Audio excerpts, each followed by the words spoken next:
from Dolton, Illinois. My people, you are tuned into Burgundy Blue Commentary live from Dalton, Illinois.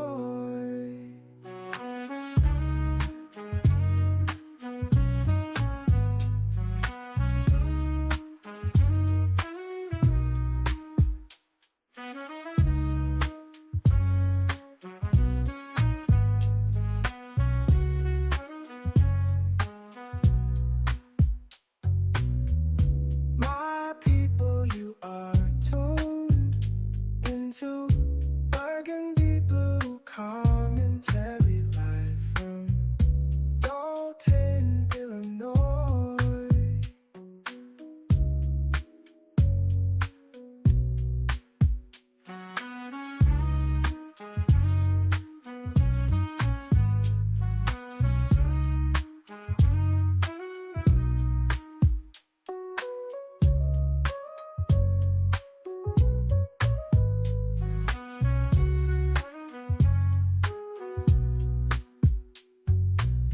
My people, you are tuned into Burgundy Blue Commentary live from Dalton, Illinois.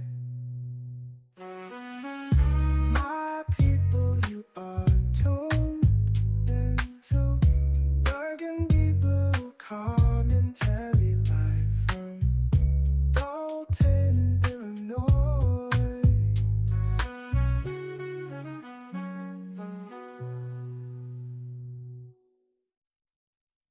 Hi, people. You are tuned into Burgundy Blue Commentary, live from Dolton, Illinois. My people, you are tuned into Burgundy Blue Commentary live from Dalton, Illinois.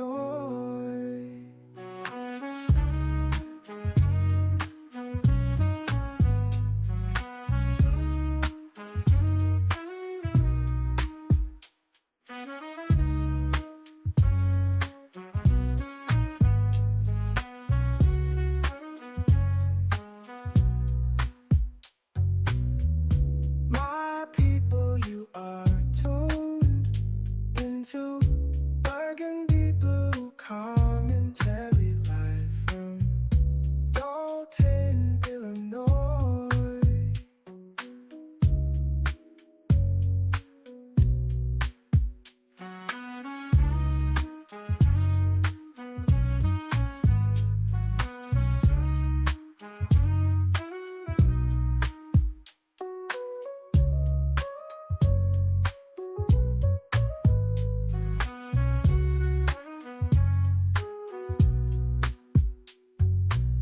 My people, you are tuned into Burgundy Blue Commentary live from Dalton, Illinois.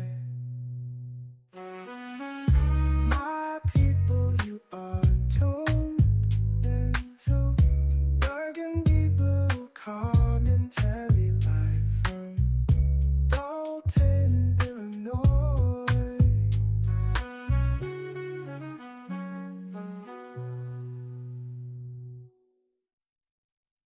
Hi, people. You are tuned into Burgundy Blue Commentary, live from Dolton, Illinois. My people, you are tuned into Burgundy Blue Commentary live from Dalton, Illinois.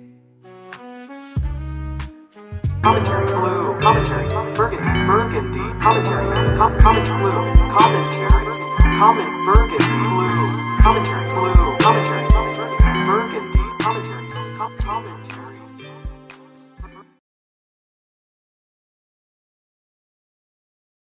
Hey guys, welcome to Burgundy Blue Commentary, where we talk about what we want to talk about when we want to talk about it. So I was working on my video about Wiley today, and then I was going to get me some little things, some odds and ends, and doing a ride along. And it was a lot of people out. Okay, so if you didn't know, hey, I'm Burgundy, Daltonite. You guys all hear the stories of Tiffany Henyard and things that's going on. She's my mayor. I live in the village. She's our supervisor. So I live in Thornton Township. It's been a lot of controversy when I come about, just because I want to give you all sides of the story. So I'm going to try to do that in this way. I got this flyer today, and it was really interesting because earlier in church it was another candidate. So and I don't go to church in Dalton or anything like that. But it was another candidate that was there. I told you guys, that was considering running, and she said she was going to run as well. But today in my ride-alongs, I came across this, and this is for rebuilding Dalton, and it's the mayor for 2025. And you guys, the petitions. I don't hold on. Before y'all start. I got some clothes. I got some jewelry. The rest I got tied up in investments. I ain't got nothing there. You guys, it'd be so hard just to simply have a discussion sometimes, because I think it is politics. And then what makes this situation so delicate is politics done with people that don't even know a hell about politics. You know what I mean? Like me. And now it's turning into the hate train. Dalton is just full of anger and hate. I'm sorry. It just is what it is. People want Tiffany gone. People want Tiffany there. It's just whatever. It's anger, hate, and a fight for it's Game of Thrones in Dalton right now. But it's like the world sees two candidates, and that's Jason House and Tiffany Henyard for the mayor of Dalton. That is not the case. I've told you guys since I started talking on here, you're going to have about 6 to 7 people running. Now, that means if they can get on the ballot, we probably have more just trying to get on the ballot. So right now it's petition time, people trying to get on the ballot. It's going to be people contesting the ballots. We're in it for a long haul. So I want to try to do this from just my perspective as a resident, what I see. So I hope you bear with me. Now, I don't know. What's up? That's what's up, TV, and hello to everybody in the chat. I also want to continue to tell everybody, we're just having a discussion. Please do not send any hate or mean comments to anyone that I'm discussing over here. That's not what we do on this channel, okay? We just want to bring out what's happening here from my perspective. A lot of times people from a local perspective, a lot of times you guys only see one side of the story. That's why when you see a gang of people in a room at the board meetings, you'll see like 30 people on one side, and you'll see just one person standing up, and that's me by myself, because I refuse to just listen to one. I want to see it for myself. So let's start it. So I got this flyer today. I don't know these people, but it says rebuilding Dalton. It's time to clean the whole house. And I said, whoa. So now tomorrow we'll go over another candidate, actually, because they've been out and about. And this one I probably have on my show. But let's focus on this. Let's focus on this flyer. So it says rebuilding Dalton, Mayor 2025. It has Cassandra, right? Hobson Jordan. And then for trustee, Denashe Lee Harrison. Now, I think that was the man that spoke at the board meeting. Let me pull that up. Jennifer, thanks for being here. Let me pull this up. I think he spoke at which board meeting was it? And you guys bear with me. This may be him.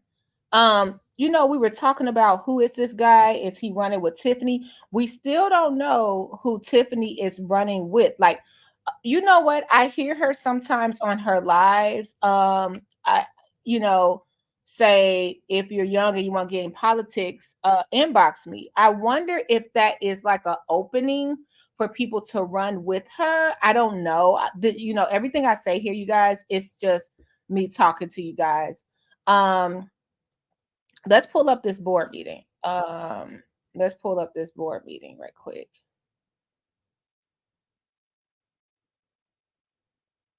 Thanks for being here. Was this in? So what was this? We just had the July meeting. we had, I think I spoke in June. Let's see. So I think it was,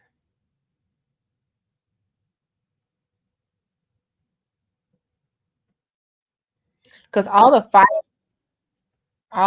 the firings happened around, bear with me 1 second, guys. I'm going to say it was this one, because I was there for that. Was that? I spoke at the July meeting. We had what's this? We had an August meeting.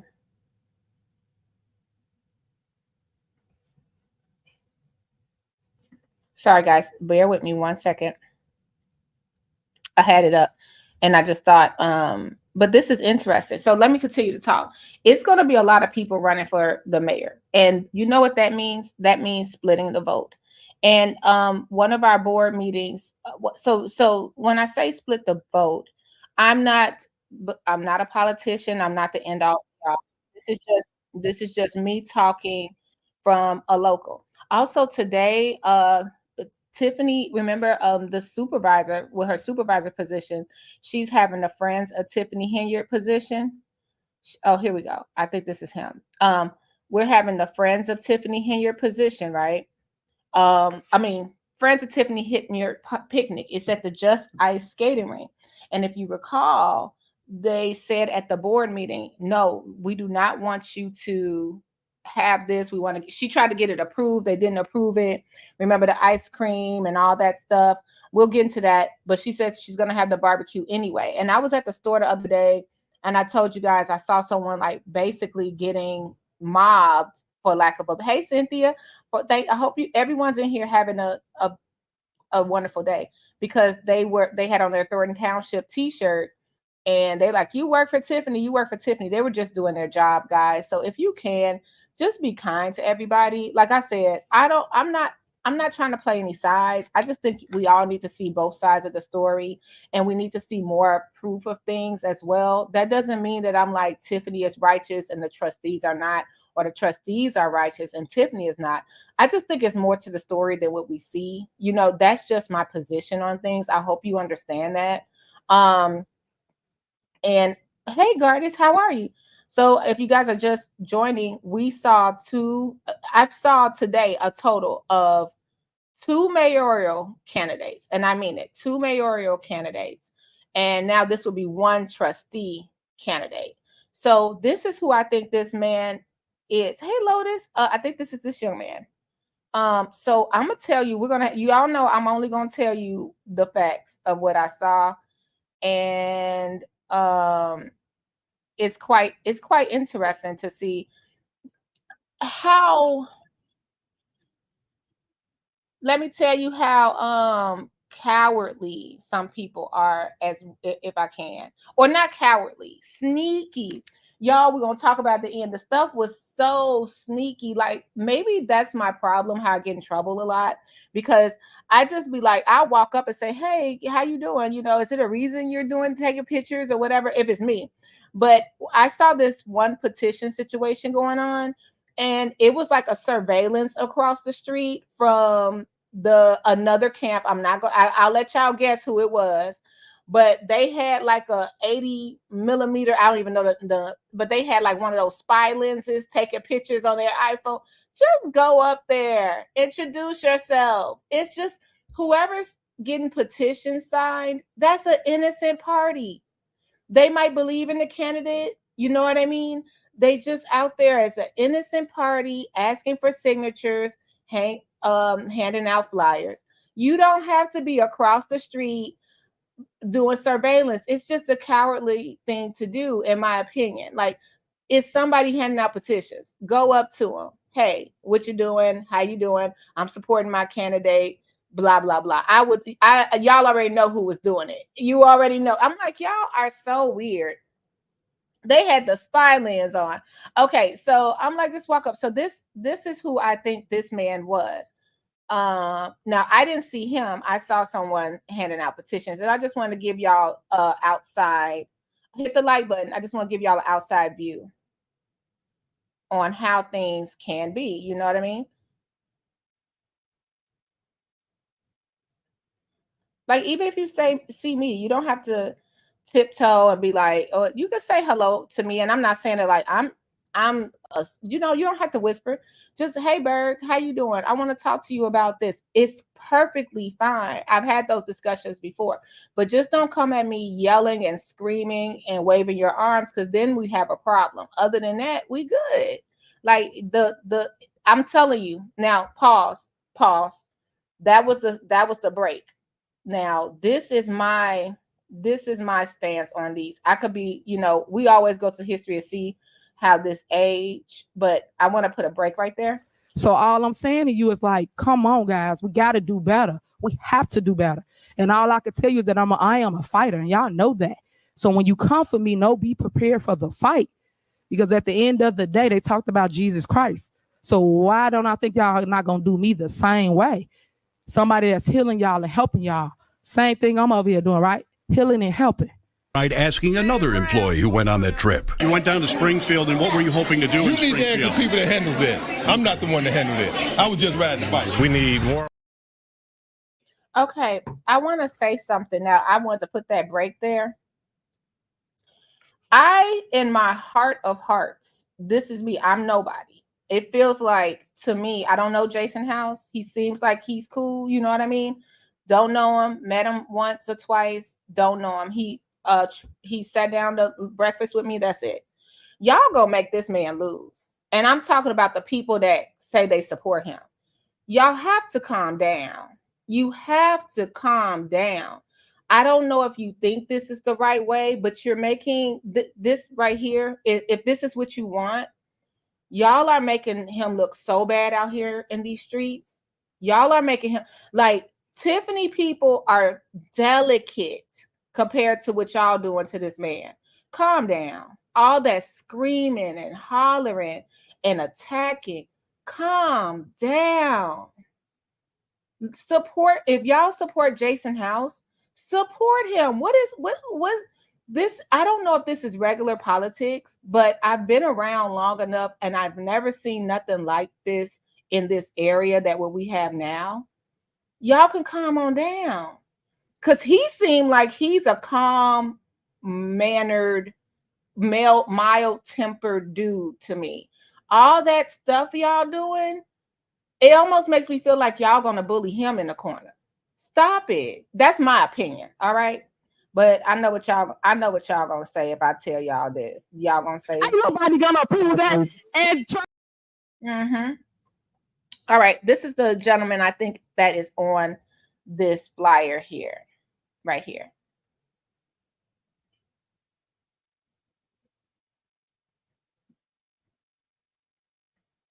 all right.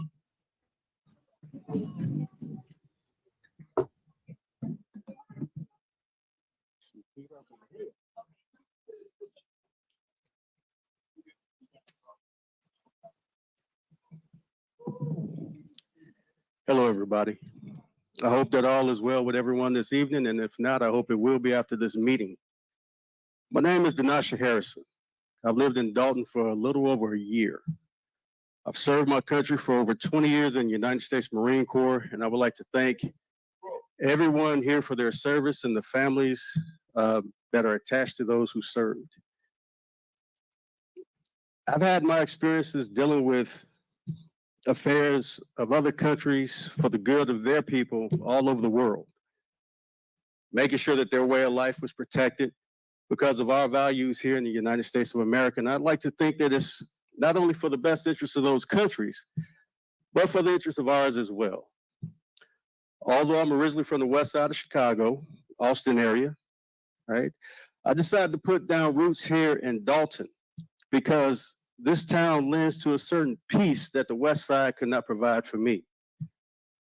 I believe that the residences of Dalton deserve better representation from its legislators, and that the people of Dalton and their leaders deserve to serve and be served in an environment that fosters better cooperation through legislation, communication, and transparency. I've seen what everyone else has seen through social media, And I've heard the voices around the village speaking of how they are frustrated with our legislative processes from both sides.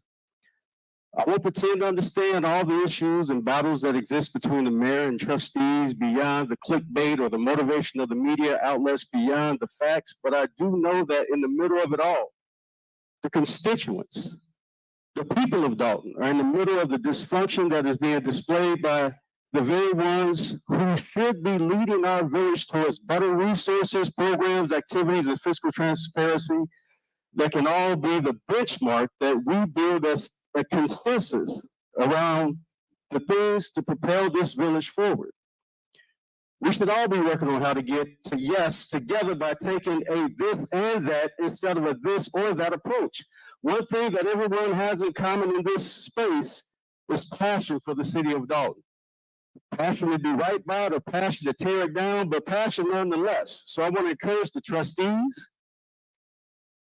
and the city administration to do whatever it takes to channel that passion towards getting to yes and encourage people to strike the right chord to come up with much needed solutions to our village and to support anyone in the legislative body, that's willing to do good for the people. And so I will support anyone who is willing to support the people. I would like to take these final seconds to announce my candidacy for trustee here in the village of Dalton. And I'm looking forward to meeting with any legislator that is willing to work with me as I embark on this endeavor. Sir, your time is up. All right, is that it? All right, that ends public comment. Next on the agenda is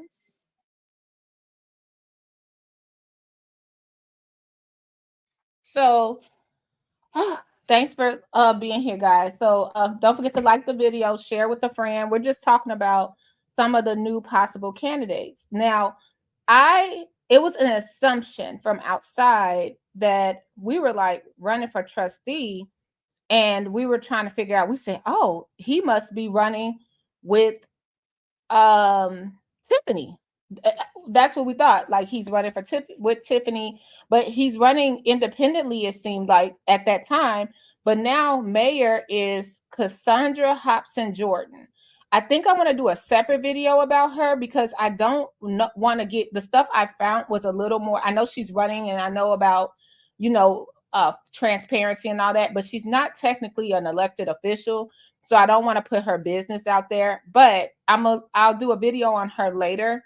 So we can know more about, and if anyone knows her, let me know so we can know more about her platform. Also, we're going to go over all the other places you should be voting in a local election. The local election is not just Tiffany. We got judges, we got water reclamation, we got all that going on, right? So I want to make sure we have senators, things like that. So we want to make sure everything is in one place. And if they are in the chat or if anybody shared with them, they're welcome to come on. I haven't had a call in a long time.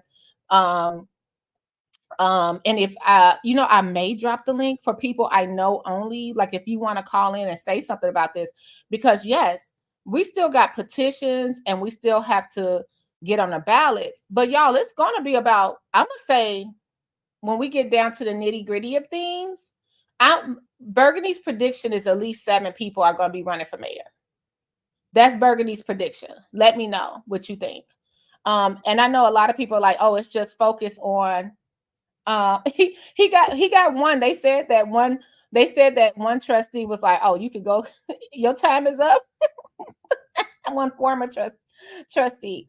So I found, hey, everybody that entered, Brandon, Jennifer, Gardis, Cynthia, thanks for being here. Everyone that entered, that's what's up TV. Okay, so I found a podcast from Mr. Denache and Mr. Harrison. So let's see what he's about. And Mr. Harrison, we're just going to share a little bit of this. We're going to try to, it's from Intellectual Radio. I think this is the same person. Yeah, Denache Harrison podcast. And we're going to see, this was 3 days ago. He got 18 views. We're going to see what he had to say. I'm not a big view person. Like, y'all, would y'all support my Black August? If y'all be complaining, oh, Burgundy, all you talk, will you support the Gardis Watts coming over for the Black August And we're going to do a Keith Lee video today because, you know, Keith Lee got in trouble with DC, with the DC foodies. So we talk about other stuff and Wiley stuff. You support those videos too. I'm not a big view person, but I know a lot of people only come over here because of the controversy of what's going on with Dalton. But just letting you know, it's other stuff, other content. Support that too. So just because he got 18 views, it doesn't make me be like, oh, I'm not going to watch it. I'm going to see what he's talking about. So let me go over here. And this is intellectual. Is this Chicago? I felt like I've been somewhere where I supported someone on it was a young lady. I think I supported someone under intellectualradio.com. Is this a studio in Chicago? Because someone let me know if you're in the area. Okay, let's see. This is his podcast. Is he talking about running? Let's see. I'm gonna cut straight to it. All right, hold on. Gonna be. Let's start. All the support that you all have been. Okay. Again, 708. Yeah, he said 708. 8953. Let me say that again. 708-223-8953. So thank you for joining me tonight. I appreciate all the love and all the support that you all have been giving me concerning this platform, this show. And let's get into it. So tonight's topic is going to be about the campaign that we're running in Dalton, Illinois. I'm gonna cut straight. Ooh, this juicy already, y'all. Wait, this juicy already. I didn't even watch this. Full transparency. Happy Sunday. Happy Labor Day. Make sure you tell your loved ones hello and hug them. Call somebody you haven't called in a while. This is Sunday. I hope y'all relaxing, getting ready for a nice off day Monday, hopefully. Hit the like button if you can. Support the channel. The links are below and the QR code in the corner. Okay. So right now we're just going to talk about it. Let's see. This is juicy already. The campaign in Dalton. Ooh. Straight to it. I'm running for trustee and Mrs. Jordan is running for mayor. And we talked about it before. If you didn't catch the show last time, go ahead and go to intellectualradio.com, go to YouTube. And we talked about it. We talked about that's right, Jennifer. Making a change in Dalton, cleaning the whole house. We outlined some things. I'm just so you guys know, let me drop his link so you can go over there and watch it, because for fair use, I'm pausing it so I don't get struck and stuff like that. So I'm just I put his link in there, and we'll go over this one, and we'll go over the one where he has the young lady for Dalton Mayor too. Let's see if we can. Which one do you think we should do first? Now, 3 days ago? Let me see. Let's go over here. This is very interesting. I'm with Jennifer. Everyone starts small, and let's see if we can find the one with the mayor, the one running for mayor.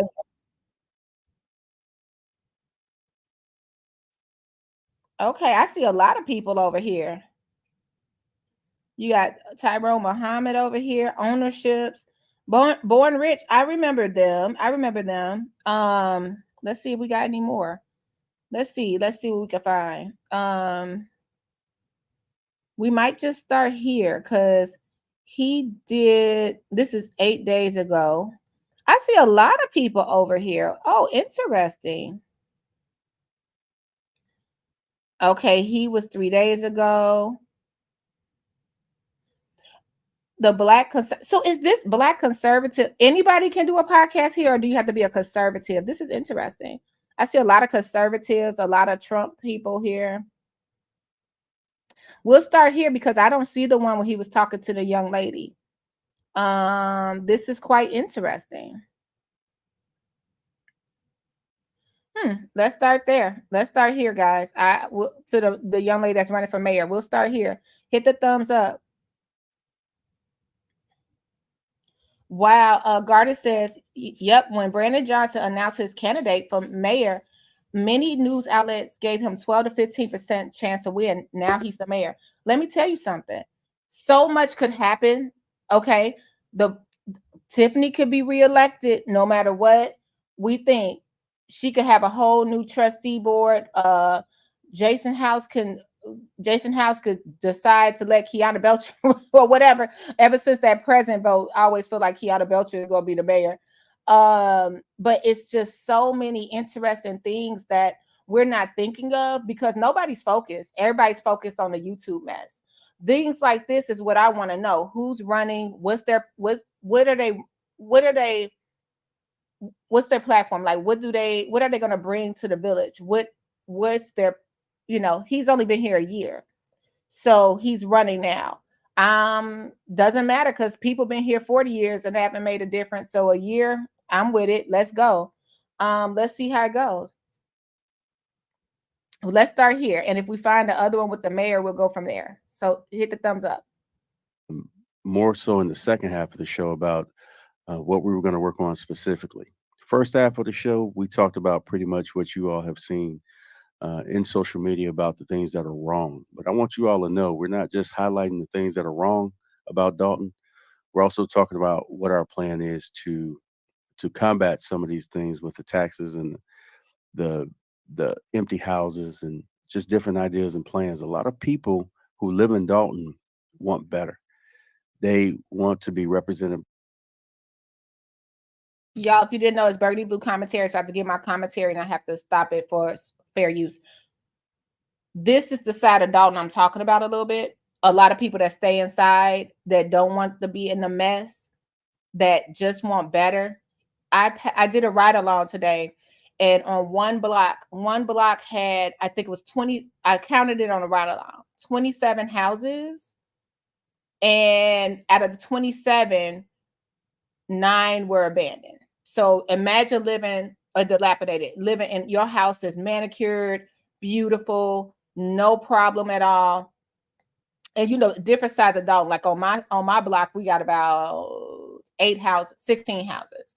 So when you keep your house up, then next door is raccoons and rats and squirrels jumping on your roof and going in your yard and all this stuff because nobody's caring or calling the banks. This is a truth in Dalton, and we want better, and we just can't jump up and move. So this is really interesting. So let's continue, guys. And I'm gonna let him play through, and I'll just say this. Mr. Harrison, if you have a problem with the video, just email me at burgundybluecommentary.com. burgundybluecommentary@gmail.com. I just feel like it's more important for the people to at least hear this than for me to be trying to interject. So let's listen. By folks who understand what transparency is about, leadership's about, dignity, and they deserve that. People work too hard for their property. They work too hard on their jobs to come to a place to where as soon as they turn on the news or as soon as they look on social media, there's a whole bunch of clickbait that's talking about the negative. And Dalton's a beautiful place with beautiful people, and there's a lot of beautiful ideas in Dalton. So I'm going to give you some information on how to support our campaign. Again, 2025, that's when we'll be taking those seats. I am Denasha Lee Harrison, as you all know, running for trustee, and Miss Cassandra is running for mayor. So real quick, and her full name, Cassandra Hobson Jordan. Cassandra Hobson Jordan. So she's running for mayor, and we are going to do our best to represent the people because that's what real leaders do. So let me give you this information before we keep rolling with the show. Let's see. So rebuilding Dalton at gmail.com. I say again, rebuilding Dalton at gmail.com. So I'm going to spell it out for you. Capital R and then small e, BUILDING, capital D, small O, LTON at gmail.com. So rebuilding Dalton at gmail.com. Go to rebuildingdalton at gmail.com and please donate to support the campaign. Also, if you have any questions about how the campaign is rolling out, where we'll be at, what'll be going on between now and February, you can go ahead and get your questions answered by going to that address. So rebuildingdalton at gmail.com. Go there, donate. You can actually donate here on Intellectual Radio. But for intellectualradio.com, donate to the shows that's talking about the issues. So do your part. Now, we know we have a huge presidential election going on, right? November. The DNC was very successful here in Chicago. I heard a lot of people had a lot of fun doing their thing at the DNC. I heard people had so much fun that they had access to go the whole time. But because there was so much going on, they were good after day one, day two. Their fun meters were pegged, right? So it was a lot going on in the city. I think there was minimum issues concerning the city, concerning the area. People had an opportunity to protest, have their voices heard, and a lot of people had an opportunity to see how Chicago can show up on a national stage when it came to the committee doing what they did for the party, and when it came to the hospitality that Chicago's known for. So I believe that the majority of people that I know had a wonderful time while they were here taking care of business for the DNC. So we just got done hosting that, and we did it well. I think that it's very important that we do support politics on that national level. I say it all the time. But as far as Dalton is concerned, support your friendly neighborhood guy that you know, Deja. I'm not going to put my name on anything that doesn't value people, that doesn't value doing things the right way, doing the right thing the right way. And if you look a couple of shows back, I talked about, I was going back and forth about, all the alleged things that were being said. And I was contemplating if I should have my name on the ticket, didn't have my name on the ticket. I feel like I really dodged a bullet. And I feel like I am on the right ticket with the right people to do the right thing for the people of Dalton. So that's where I'm at with everything. So again, you don't live in Dalton. Of course, you can't vote in Dalton, but you can do a lot to help besides, rebuilding that Dalton@gmail.com. There's a lot that you can do to help. If you don't have the funds, but you have the time, get with me. If you're in the area, you can meet me, help me knock on some doors, help me get some petitions signed so that we can continue to move this train forward, because we are going to be doing this thing in phases. There's a lot that we're going to be rolling out in the near future. Of course, I'm not going to share all that right now, but if you keep up with me, you can meet me. Okay. Hey, Big Mike, you're here. Big Mike, I saw the whole community today. People are out there getting these petitions in. So we have Deja Lee Harrison. And this is the one that he's running with Mayor Mrs. Cassandra Hobson Jordan. So we're just learning about them. I'm just making sure I give you guys the ins and outs of things and what I'm seeing as a resident here. Like I said, Big Mike, I think actually it might be a lot of people running for mayor. I don't know about the petitions and what you have, like how that works, if it's, if they get on the ballot, but this is what's going on so far. And they're out there, they're walking around getting it, they riding around and getting it. A lot of different ones, not just him. It's another one I'll talk about tomorrow. Not just this flyer. It's people putting their hat up. It's not just Jason and Tiffany. Interesting. I'm interested to know how this is going to aid you guys. This is interesting. And help us continue to move this ball forward when it comes to the affairs of Dalton, Illinois. I live there, and I feel like it's my obligation to do all that I can to make it the best space that I can, especially since I live there. So you got a lot of good people that live there that deserve, again, they deserve great representation from their legislative bodies, from those leaders. There's a lot of businesses that can move into Dalton and get busy taking care of business. Somebody just has to pick up the phone and give people the opportunity to do what to add to what would make Dalton great. So that's where I'm at on that. Wanted to share that. 224-800-9719, 224-800-9719.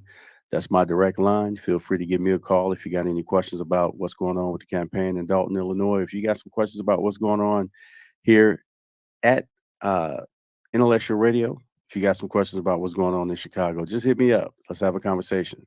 Let's catch up if I haven't talked to you in a while. Let's catch up and find out what's going on in your world. Again, I always like to mention those circles. Make sure that your circle is a positive one, whether it's a big circle or a small circle. Make sure that the people in your circle are doing you right, and make sure that you're doing those people in those circles right. So that's pretty much all I wanted to say about the politics. Get involved, register, vote, let your voice be heard. A lot of people got us here to this point. So let's go ahead and do our part, and let's make sure that our voices matter. Let's make sure that our votes matter. And if you don't vote, you still have a voice. Some of you, if you were incarcerated and you haven't had your privileges to vote restored, I know some states are allowing the process of having ex-convicts, ex-felons, privileges to vote restored. If that doesn't pertain to you, but you still want to work in the political world, you still have a voice. So depending on what you want to do, how you want to do it, you still have an opportunity to help have your views and opinions represented by allowing your voice to be heard. So if you've had the vote taken away from you for some past reason, don't feel like you cannot make a difference. You can still make a difference. And for those of you who are not old enough to vote yet, you can make a difference as well. So just because you're not old enough to you haven't hit that 18-year mark, you can still put in work for those who matter most to you concerning the issues that you have around your dinner tables, concerning the issues that you want someone to represent you on. Even if you're under 18 years old, you can still make a difference. So make sure you do so. Everybody has a voice. Be heard because it's important. So with that, I'm going to go to a quick musical break, and I'll be right back, and then we'll have more conversation here on the Denasha Harrison Show, intellectualradio.com. Talk to you in a minute.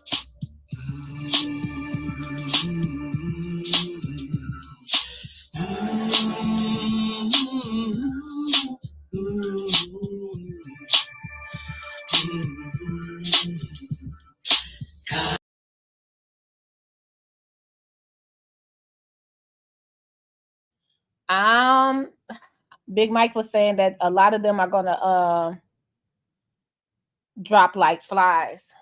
You know, Big Mike, can I be honest? He says, as a Dalton resident, what do you think her chances are? I think okay, just me on the outside looking in. Thornton Township, I don't see a chance of her winning for Thornton. But then sometimes I look at the people that show up for the meetings, and I'm like, it's no other really cities and towns showing up. It's like more of the Dalton people causing the ruckus, like the people that are in the same group. Maybe I could be wrong. Dalton, I think she has a chance of winning. I think she has a chance of winning Dalton. Even with all the bad smear campaigns and stuff, the residents, a lot of them support her. A lot of residents are walking around here supporting her. They stay hidden because they don't want the backlash. As a matter of fact, Big Mike, you and I had a mutual friend I saw pull up on her at the food box giveaway. Did you see the food box giveaway? A huge family pulled up on her and said they support her no matter what. And I was like, this is a big deal. I don't know if people see, people on the outside don't see this, but one of my favorite families in the area, they pulled up on her. And I was like, that is intense, and was not scared to be on camera. And I was like, okay, this has changed everything for me.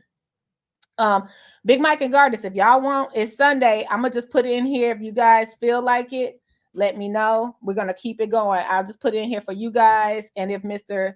or Miss any of the candidates, just the people I know, because y'all know we got some people in the bushes, hit the like button, consider subscribing, consider sharing the video. We're talking about the other candidates now. We have until February, right? We have the primary. That's what makes it exhausting in Dalton. We have to vote in November and February, but don't forget you can do early voting and stuff like that, so you don't have to wait until the last minute.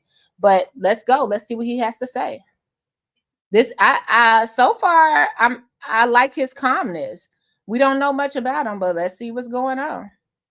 I sure thought he was running with Tiffany. 708-223-8953. That is the number here, 708-223-8953 or 224-800-9719. I appreciate you all joining me. And for those of you who are followers of the show, you can see I'm on a little earlier than usual, but that's all right. We're going to go ahead and keep this conversation going. If you're just joining us, we've talked a little bit about what's going on in Dalton. We talked a little bit about the DNC here in Chicago. They did their thing. I'd like to talk a little bit more about politics. I've talked to a lot of people over the past few days, not only about my own campaign, but about the presidency that's going forward. A lot of people feel that their option to choose someone was taken away from them concerning the Democratic nominee Kamala Harris.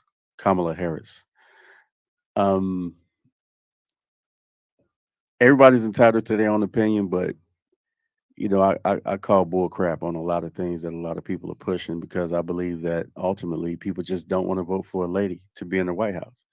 I feel like everybody's coming up with every type of excuse why they're not going to be involved with this process concerning the presidency, concerning elections. Well, not electing someone, but actually putting a vote in. I feel they just simply don't want to vote for a woman, a black woman, to be the next president of the United States. I'm not just talking about men, I'm talking about women as well. I ran into a lady who talked about how Trump was her man. That was it. That was all. And the reason that she gave was she felt like a woman couldn't run the affairs of this country like a man could, even though the person that she's leaning towards is Trump. Everybody's entitled to their own opinion.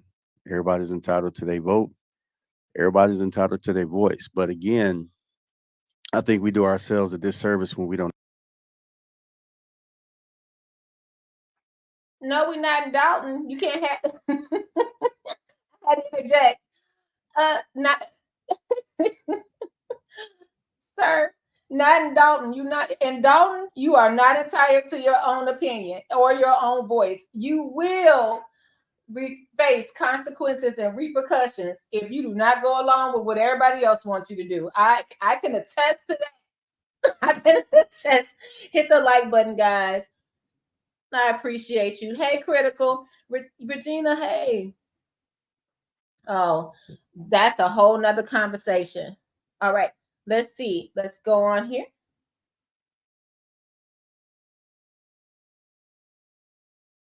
And educate ourselves about the different choices that we have. I think we do a disservice to our country when we don't listen to people when they tell you who they are. The whole Medal of Honor situation that went on.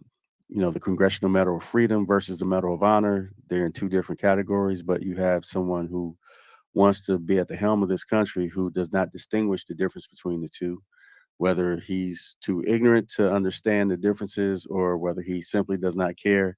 The facts is that he does not understand the differences between the two. And you're talking about, the congressional, you're talking about the Medal of Freedom and the Medal of Honor. So for some of you, you might feel like it's no big deal. The Congressional Medal of Honor and, the other medal, you might feel like it's no big deal. It's just a medal, or, it's no big deal, for whatever reason you feel. But I think that if you can't recognize something that's so significant concerning, what civilians do and what they do great, and what the military folks do and what they do great, giving the ultimate sacrifice for the person to their left or to their right, not fishing for a Congressional Medal of Honor. I'm sure that everybody who has one was not trying to get one, past or present. So if you don't distinguish the differences between something as significant, then who's to say that you're going to, consider other important things in the lives of people here or, in our country? Okay, you want to talk policy, we can talk policy until we blue in the face. We could talk about how the borders are not secure, but we can talk about how there's a bipartisan agreement on the table to secure the borders, but the people that want to go for Trump, they know good and well that he made those phone calls to say, hey, you know what? Let's not pass that bipartisan bill to do our borders better. But then you turn around and say that the Biden administration didn't do anything to stem, the flow of asylum seekers, illegal immigrants coming into this country. You can't have it both ways. So if you're going to recognize that, there needs to be more done in one area, then you need to recognize why there needs to be done, why other things need to be done in one area. If Congress would have passed what was on the table to pass, what they agreed to pass, then we wouldn't have the conversation about the border situation as much as we're having it, which lets me know that it's about the politics and not about the people. And I'm saying this repeatedly when it comes to my own campaign to run for trustee and for Mrs. Jordan's campaign to run for mayor. We've always said that as long as somebody's for the people, we support them. And when you ask questions and people don't support your answers with anything, truth, lies, something in the middle, when people just don't answer the questions that you have about the facts that are in front of you, then you have to wonder and you have to come to a conclusion, because you're not getting any answers, that they're probably not for the people. And so do you align yourself with somebody that's not for the people? Do you go down the same rabbit hole that everybody else is going down? Do you bite that apple? All the different analogies. Do you walk not blindly because you see that things are going left? So in spite of you seeing that things are going left, do you still take that walk? And if the answer is yes for you, then I would declare that you're not really there for the business of taking care of the people. If the Wow. I don't know. He's not lying. I want to read what Big Mike said. We need to organize a debate or a forum with all candidates. That would be amazing. And he would win. He would win right away. Just a debate. Just a debate. Like he's saying, take care of the people and not just conforming it. To it's so good. It's so good. And Madeline is right about this part. In Dalton, this is very sad. The right to freely support candidates has become something frightening to do. It's if you'll be nailed to the wall. You like my whole thing, my whole notice that was given out, that was an example for everybody. So if you didn't want what was given to me and you didn't want to be shunned and all of this stuff, you better comply and fall in line behind these people. And that has to stop. I'm glad that I don't think nobody gonna come from him. What he said, he's a ex-Marine. So I don't think nobody's gonna come for him per se with no 48-hour notice. But Big Mike, it would be awesome if you ran. Gardis too. It'd be awesome if you and Gardis could change the world. But hey, I'm over here talking about sister wives. So let's continue. People has questions that were never answered. If there's no clarity about where tax dollars are going. Side note, you guys, did you notice that we're like halfway done and he's not bashed one person? This is what got my attention so far. I'm listening with you guys. This is my first time hearing it. So let's continue. If there's no knowledge about the how-tos concerning starting small businesses, then you'd have to assume that the people that are in charge are not leading as they should. And so back to the presidential stage, same deal.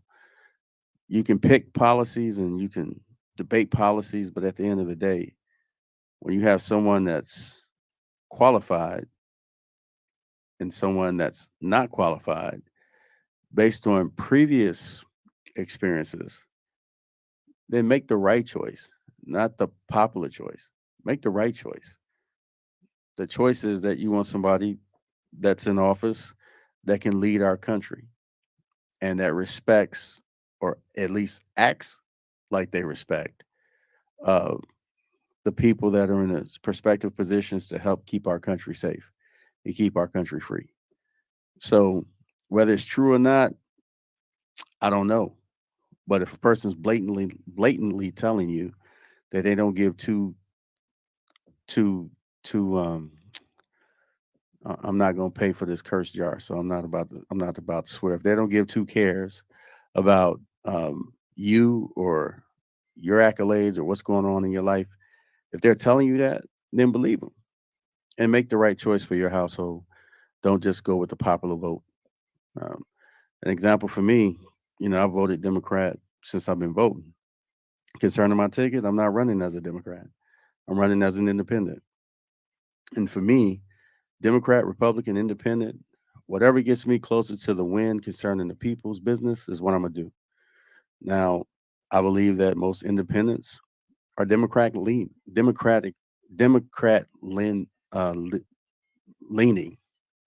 They lean more towards Democrats.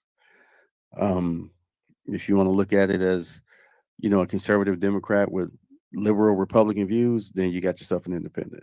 And so I don't believe that anybody should vote up and down one ticket just because of the party.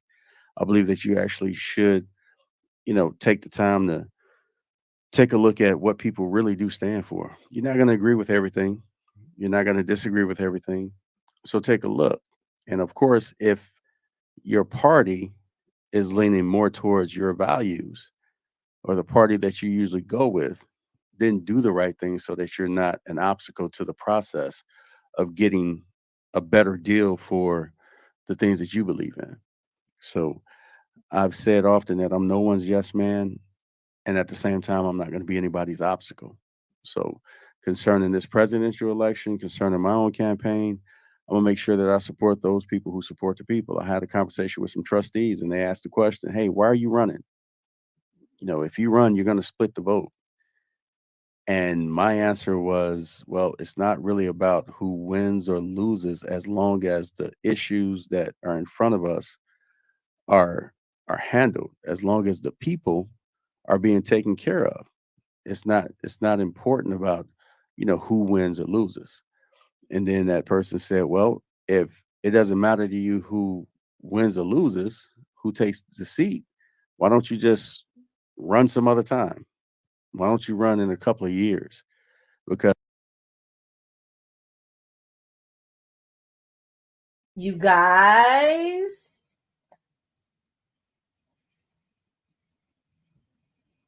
he doesn't have to even say who. Why do I'm picturing who told him that in my mind already. I already know who said that in my mind already. Can anybody else? You don't have to put it out loud. But really, let's listen to what he's saying. If you're in the Dalton realm, don't you know? Remember, I told you about the girl that was running for mayor and she just disappeared? They like surrounded her like a beehive and was asking her to say, sorry, y'all, I'm cooking dinner. Sorry, I'm cooking dinner. They surrounded her like a beehive and I never saw her again. And I heard one of the questions and I always want to know what happened to her. I know exactly who said that. I in my head, I don't. But it's crazy because to see him sitting alone and standing alone and running as an independent, whereas we have an entire ticket and gang, and this is how Dalton has been ran for years. You have to be on a ticket. Look at the ticket before this. We look at the ticket with Tiffany Henyard. Look at the Dream Team. Look when Andrew ran again. Andrew ran with Tammy Brown and Ed Steve. This is how Dalton has been running on these tickets for years. So this is interesting. I'm just going to play a little bit of that again. What do y'all think? Give me your thoughts. It doesn't matter to you who wins or loses, who takes the seat. Why don't you just run some other time? Why don't you run in a couple of years? Because you don't know if the people that are sitting in the seat are actually doing the job or not. And my answer was, you're absolutely right. I don't know what you're doing in the seat. I'd have to take a look at your record. And guess what? If my views align with the record that you've been doing, then guess what? I'm going to support you. But if I feel like I could do something better, and by the way, it's also my right to run, then I'm going to run. And guess what? If you're for the people and I'm for the people, then the people win. And that means that we both win if that's what we own. But if we own something different, then may the best person win. Because at the end of the day, I'm not doing anything for clickbait. Lord knows I'm not. I'm not doing anything to stick my chest out and say that I've put this together. I did this, I did that. Hey, I'm here to serve. And the whole campaign that me and Mrs. Jordan is running is a campaign of service. She's been in the community for 16 plus. I just moved to the community. At the end of the day, people are tired of not just what's going on social media, but they're tired of looking at their tax bill, and their tax bill is about the same amount that their mortgage is. They're tired of the transparency not being there. 3.4 million. Tired of the transparency not being there from everyone, not just Tiffany. And yes, he's correct about the taxes. Like, we're not in Orland Park and West, whatever, one of them brooks over there with a grove and all of that. We're in Dalton, and I'm not downing Dalton, but it's like Dalton was the bee's knees back in the day. Now we're paying double because there's no transparency nowhere. And this has been since 2017. It just did not start with Tiffany. And I don't care who feels differently about what I'm saying. Just look at the history. The history shows you what kind of pickle we've been in for years. And this, like he's saying, clickbait. I know a lot of people are thinking like it's not clickbait because Tiffany is doing these things. I can stand with you with what you decide to, what you believe for sure. But go on YouTube and put in Tiffany Henry. She got ashy lips. She got gold teeth. She in a jail cell. That's clickbait. That's what he means. Instead of us really going by what do we need in Dalton? What, like all that like that angry, she's in hell. But while y'all are enjoying the clickbait and people are making money on it, we still are here. We still are here. And we have to live in this space, and we're still real people. So that's what I think he means, because it is clickbait. It does sell. It's crazy how everyone's just fixated on one person stealing all the money, and it's a lot bigger than we probably know. I don't know everything, just telling you what I'm observing. So this is interesting. Big Mike says he needs to be more strategic. He needs to have an organizational strategy that will mobilize young people and elderly people to vote for you. This is great. Yeah, we just can't run a camp. Did I tell you, Big Mike, it seems like the campaign is vote for me, I'm better than Tiffany. So this is kind of cool to hear that it's like, if you're in line with my values, I'll support you. He didn't say he wouldn't or want, but he's like, but it's my right to run. So yeah, people are walking around here, and I'm not putting words in his mouth, but people are scared to run. People are scared to vote different. It's a fear. It's a real fear here in Dalton to stand up for your rights. It's a fear because it is clickbait. It is you say you want to vote for this man, next thing you'll be like, oh, you're having sex with him. That's it. That'll be it. And everybody be like, oh yeah, they were having sex with him. Yep, we saw that. That's how it's going in Dalton, and it's really sad instead of focusing on the issues. So I appreciate this podcast. And there's no answer to it. That's your hard money earned that you pay, taxes for. So at the end of the day, the campaign that we're running is a campaign of dignity, respect, transparency, fiscal responsibility. I'll say it again. It's a campaign of dignity, respect, transparency, and fiscal accountability. We want to make sure that the people understand that the people that are legislating are on their side. So examine your households, examine your communities, examine your neighborhoods, and make sure that your communication with your aldermen or trustees or mayors or whatever the structure is in your neighborhood, make sure that you're getting the answers that you deserve because of what you're paying into. You're paying for a service. When you elect someone, you're paying for a service. you're when you're paying your taxes, you're paying for a service. Let me say that, because when you elect someone, your vote is enough. Your vote is enough. So support those who support your causes. And at the end of the day, understand that no matter what side of the table you're on, if you're good to yourself and you believe in being good to others, that you're probably going to come to the same agreements on the same things. You want to make sure that your families are safe. You want to make sure that you can earn for your families and that you got a roof over your head and that your communities are peaceful places to stay. No matter what side of the aisle you're on, I can surely say that that's pretty much what everybody wants. So, just come to yes on some of those things. So just wanted to share that. Not much going on otherwise. So talking a little bit about the politics, I want you all to know that from here on out, I will be plugging my campaign. Now, if you want to talk about something besides what you're going to hear me talk about, then you got the number. 223-8953, area code 708, or 224-800-9719. If you want to see something different, you want to hear something different, feel free, because right now we're in campaign mode. It's a lot of people that's got stirred up. A lot of people are not happy that we're running. A lot of people that already have those seats are not happy that we're running. Some people are nervous, and that's not a bad thing from our perspective, because that means that um, we're getting people's attention. So the fact that we are getting people's attention right now, it's August. We got, February is not too far off. Might sound like a lot of time, but there's different things, as I said in the beginning, that need to be accomplished. So as we continue to run this campaign and as we continue to move forward, that's going to be the hot topic of discussion, so that we can get you all on board to get the word out as much as possible about what's going on, how we're getting things done, and how we're doing it. Your donations are great.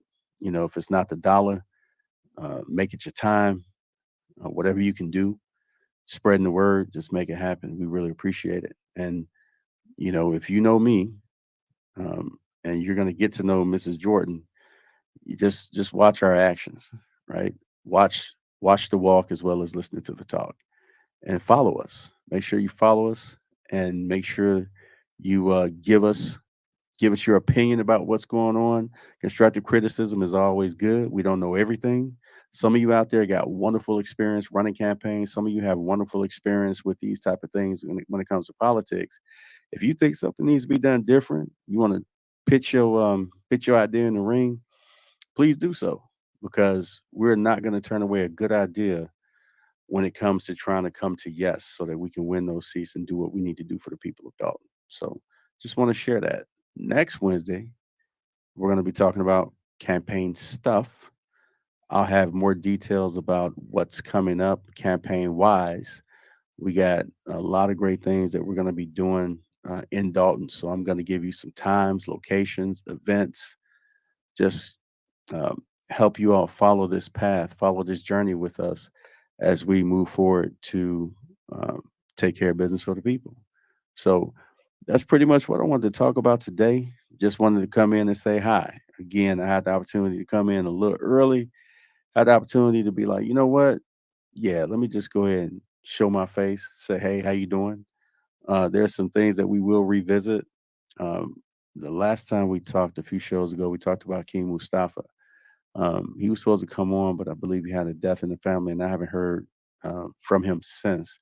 So I hope that he's well. I hope all is well with the people that are um, doing the investigation down there about, pulling folks out the river. That's Plains, I believe, is what it was. So that and a couple other things we got going on. So just because I'm going to be talking about the election, don't mean that everything else gets sidelined. Just want you to know. Any wonderful topic that we feel we need to bring to you, we will. And thank you for always supporting. Again, 224-800-971. Okay, so we're going to run over to the next one, which is when he introduces the young lady that's running for mayor and learn more about their policies. You guys hit the like button. Welcome to Burgundy Blue Commentary. I hope All is well with you and yours. I hope you're having a great Sunday. We're just talking about Dalton. I'm a Dalton resident. And it's so funny because I started looking at my notes, and some of y'all been with me since the beginning when we just talked, when I was talking about the history and things. Oh, we got Gardis calling in. So y'all got some more intellect. Here go Gardis Watts. I'm gonna bring him on up. Hey Gardis, how are you? All right, how's it going?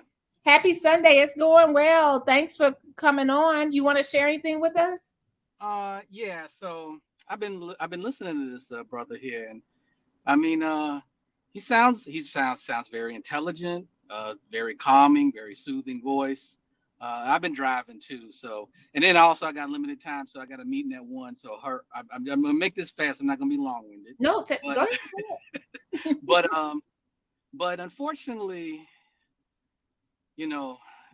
there's going to be some people in the crowd who is not going to like his demeanor because he's not aggressive, as you see some of our politicians are.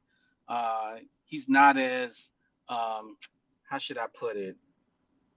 He doesn't sound very bold and with his tone. And in today's politics, it just seems like you just have to be borderline obnoxious in order to win certain things, and he doesn't fit all of that. Now, obviously, if I lived in Dalton and I had a vote in Dalton, I would vote for him for trustee, even though I don't agree with everything he says, especially his national politics.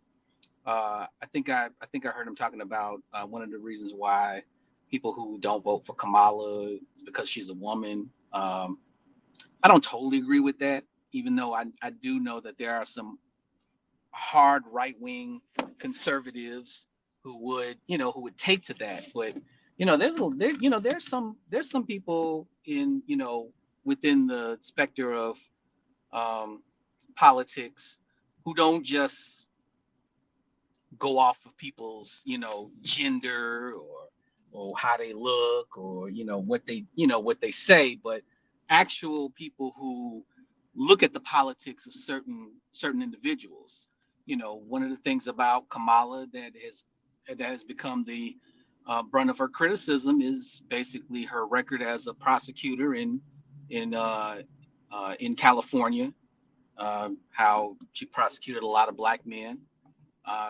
Some may be just, some may be unjust, but that's on her record.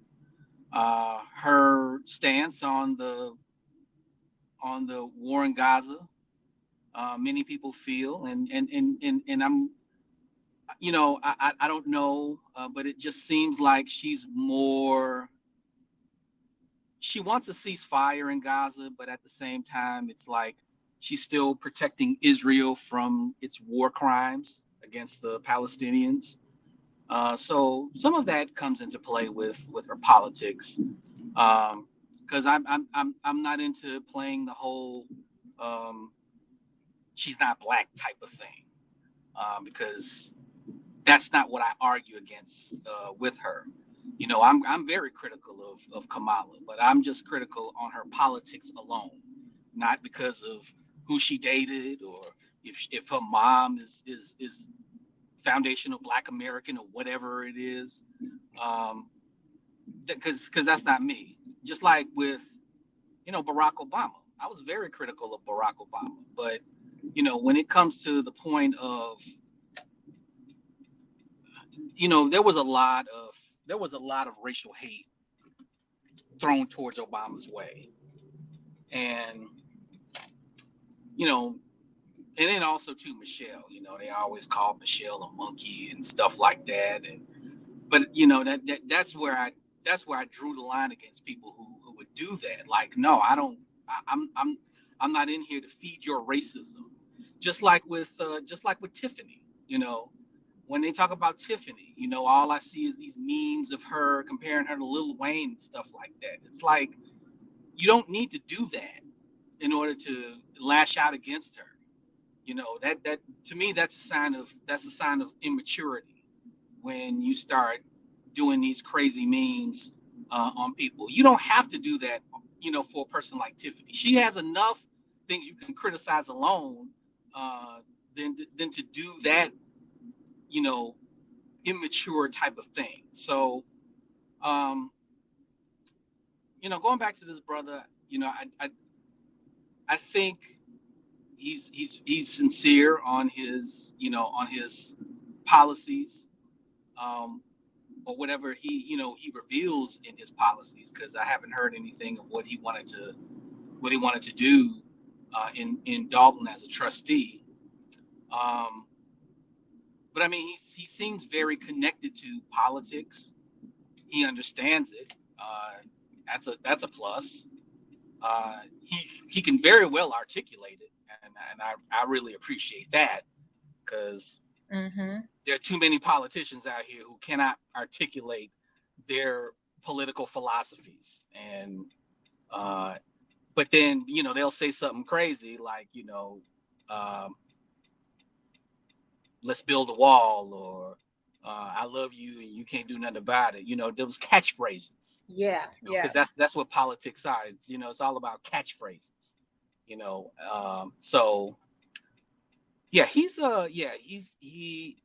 I'm not sure if he's going to get a trustee seat because of the fact that he's new and he speaks well, and he's like I said, he's very intellectual, and maybe that might be a negative, as far as running for a Dalton trustee.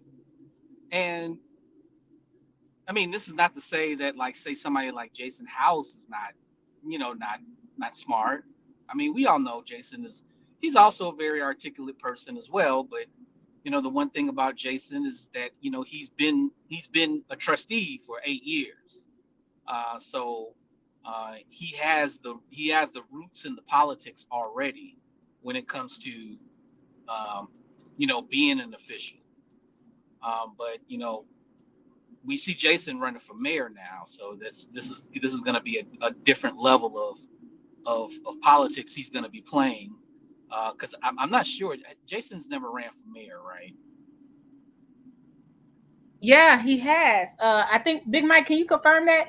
He did. He ran for mayor, like, I want to say he was super young, like maybe 30-ish, 30. Jason House ran for mayor before, I believe. Oh, okay. All right. And then I'll have Big Mike, because I think that's when my first encounter with Jason House was his run for mayor. Okay. All right. Yeah. Go ahead. No. Oh, Big Mike is entering. I know you're going to have to go, so you just let us know. Big Mike, it said your device is not connected, so you have to connect your device so we can add you on.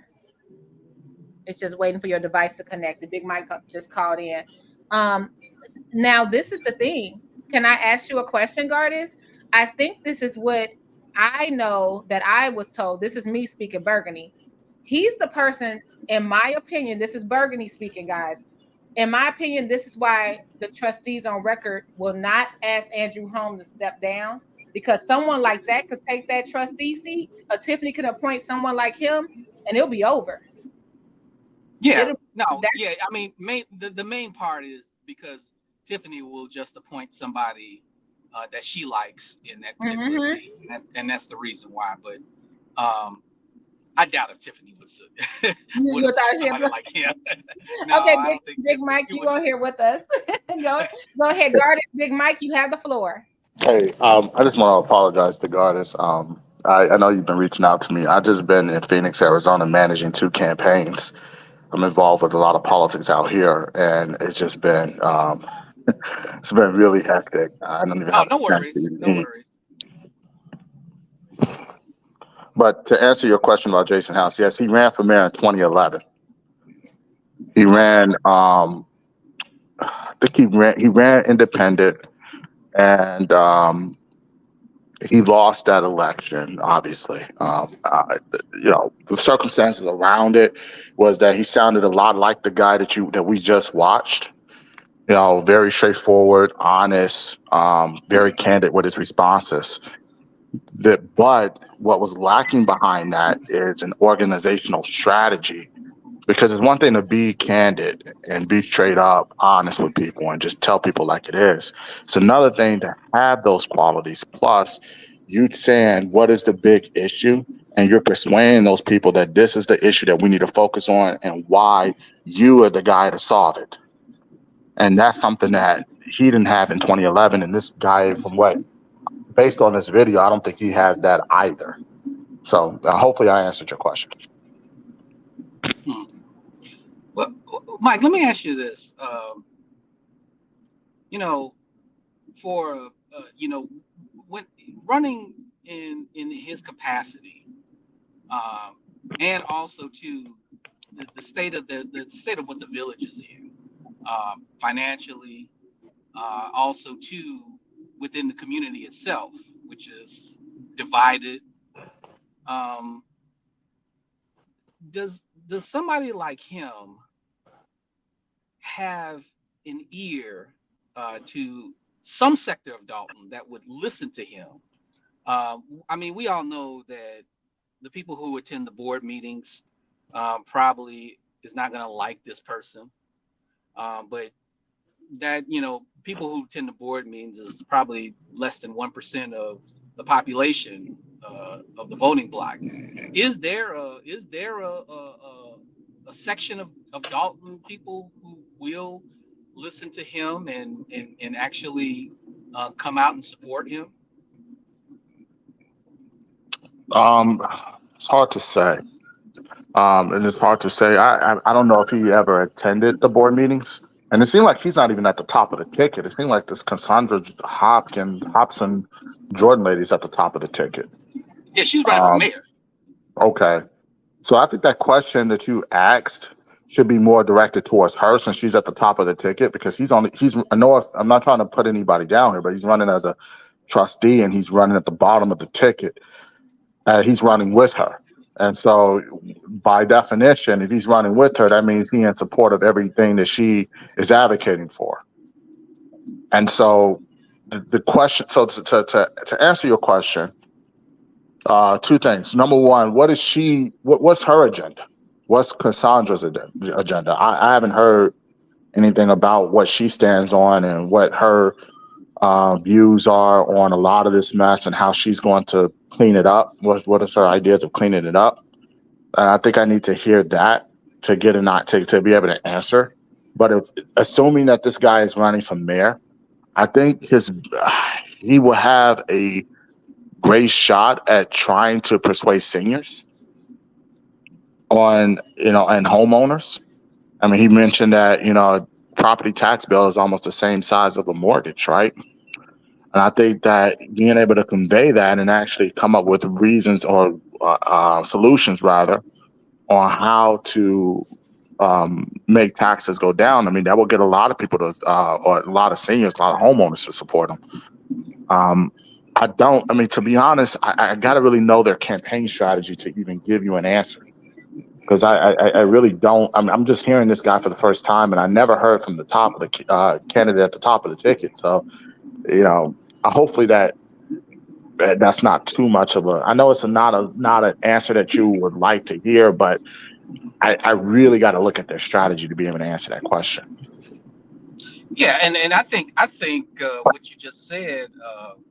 Yeah, we don't know what their strategy is, and also too, even in this whole speech that he's done, I haven't heard anything of what he would say outside of transparency that he would promise as a candidate. Well, but okay. I mean, transparency shouldn't be really be a like a campaign promise. I mean, transparency should be normal. I mean, that should be a normal thing for a candidate. That's what we expect from In theory, that's supposed to be, but in practice, we already know that's not the case. Yeah, exactly. So one thing I want to comment. This Cassandra Hobson. Okay, so let me just say this: he's running as a trustee.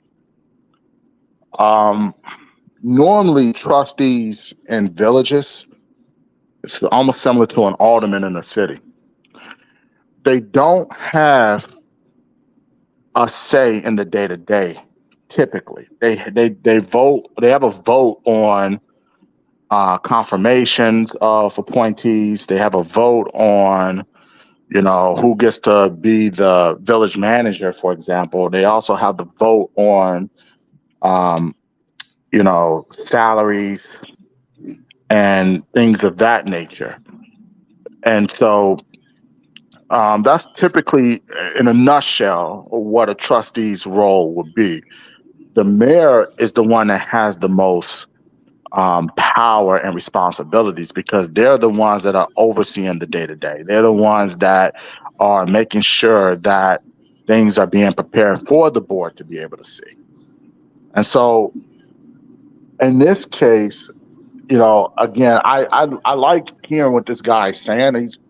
I'm picking up what he's putting down, but I would love to hear from the candidate as well, the candidate that's running for mayor as well, and get an idea. Because then once I hear from you, typically would get a strategy or get a glimpse of the strategy once you hear from the person at the top of the ticket.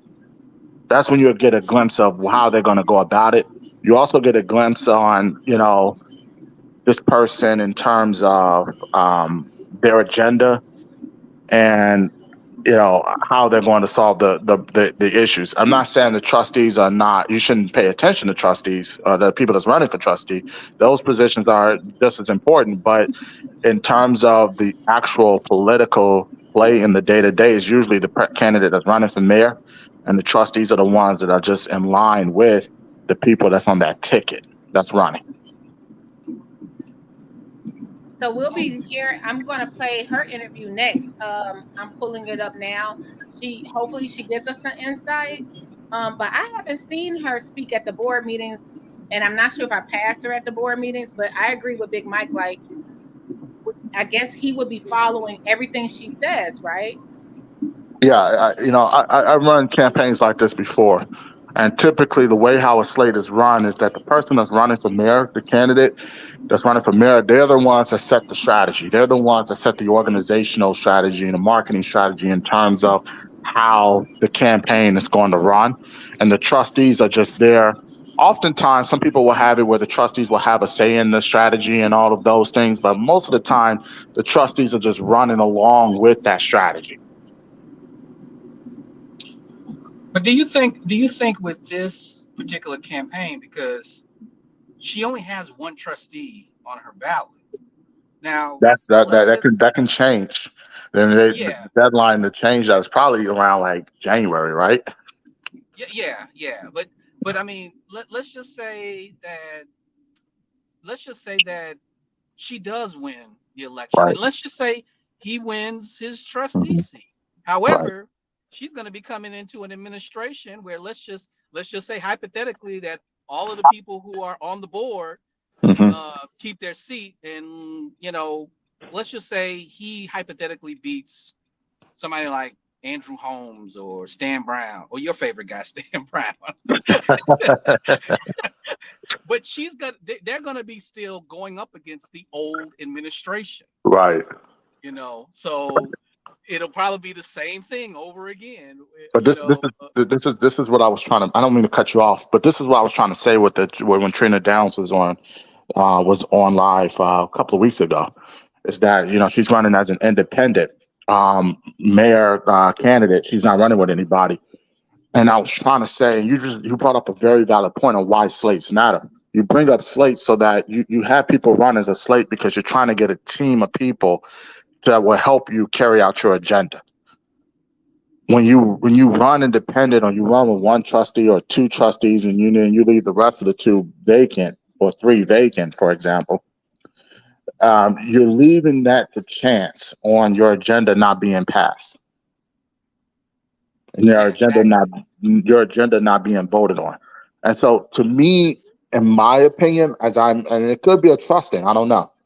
But in my opinion, anytime I run elections, I always say we get a candidate for mayor and how many trustees are running, we find candidates for those amount of trustees and we run them all on the slate. Yeah, exactly. Because you're gonna be in the same situation, even if those two win those seats. Right. You're gonna get the same. You're gonna get the same. drama that you're getting now.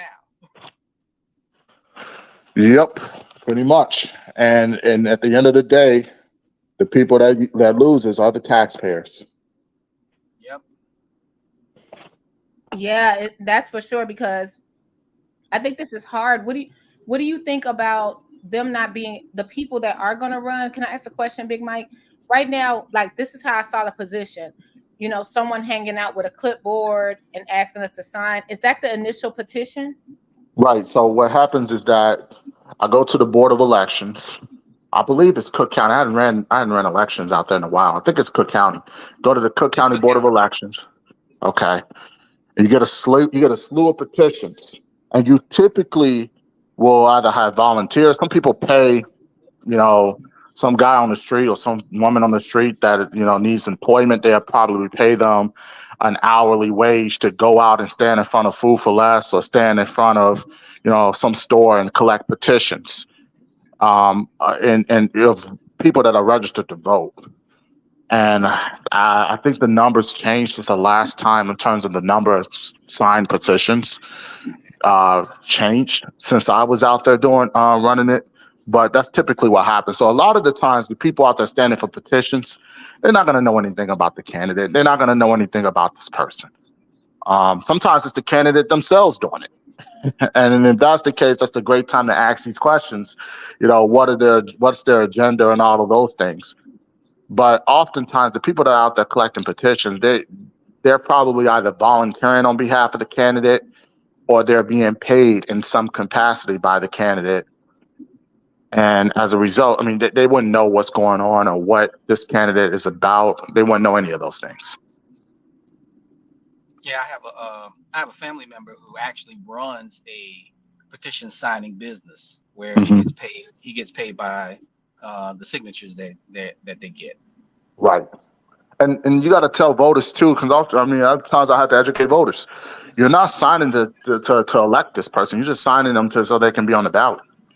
You know, that's what you're really signing them for, so they can have an opportunity to run. And technically, in those types of strategies, and correct me if I'm wrong, Big Mike, you know, there is a certain amount of signatures you have to get on the ballot. So right. Just say, you know, you need 1,000 signatures. Well, the thinking is that you want to get 2,000 signatures because if somebody challenges those signatures, you know, they can't challenge more than half of them. So at that point, even if there are some challenges on it, you still got many more signatures that are that, you know, they say can't be challenged. So there's always this mindset of getting double the amount of signatures that's required. Right, exactly. You're exactly right. You hit the nail on the head there. Because I can foresee a strategy that Tiffany is going to use. And she's going to have her lawyers look at those signatures and verify those addresses and see it and verify that they're registered voters. For Democrats, I think, Cook County is heavily Democratic. Maricopa is heavy. I'm in Maricopa right now, and it's heavily Republican. So what they use different voter bases. So Republicans use Vote Builder, and the Democrats use, I think, vote strategy. This is like a voting database where they actually go through the names of people who have registered in the last 3 elections, and they verify whether that person is registered to vote or not. And they go based off those names that your opponent signed on those petitions. And the moment they see a handful of those, then they go and they challenge the petitions and they bring it up to the Board of Elections. That's pretty much how it works. And for Dalton, just for people that don't know, because I know that all the headlines are, we had such a low voter turnout. And thank you for clarifying that. You have to be registered to vote to sign the petition. That's what they may challenge. Right. And Right. it's only in our zip code, right? Yeah, it has to be with so if you're running for mayor of Dalton, it has to be Dalton residents only. If you're running for township supervisor, it has to be people that reside in the zip codes. Like 60419 is one of them. 60475 or 25, I think is another one.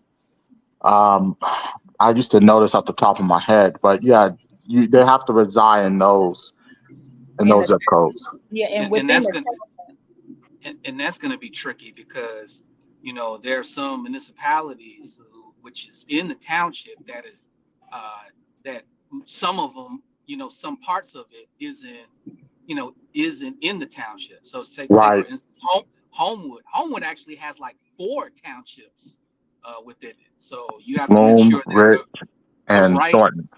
yeah, the person that lives in the right part of the township is actually registered to vote in the township. Now, I don't know if it's the correct way, but is that where precinct captains used to come in handy? That's why you have precinct captains, to make sure that you get the right people that are signing the petitions that live in the right area of the township that's going to cast their vote. That's why you have precincts. That's exactly why you have precincts. Like, for instance, when I used to go out and vote, I lived in Dalton, like across the street from Thornridge.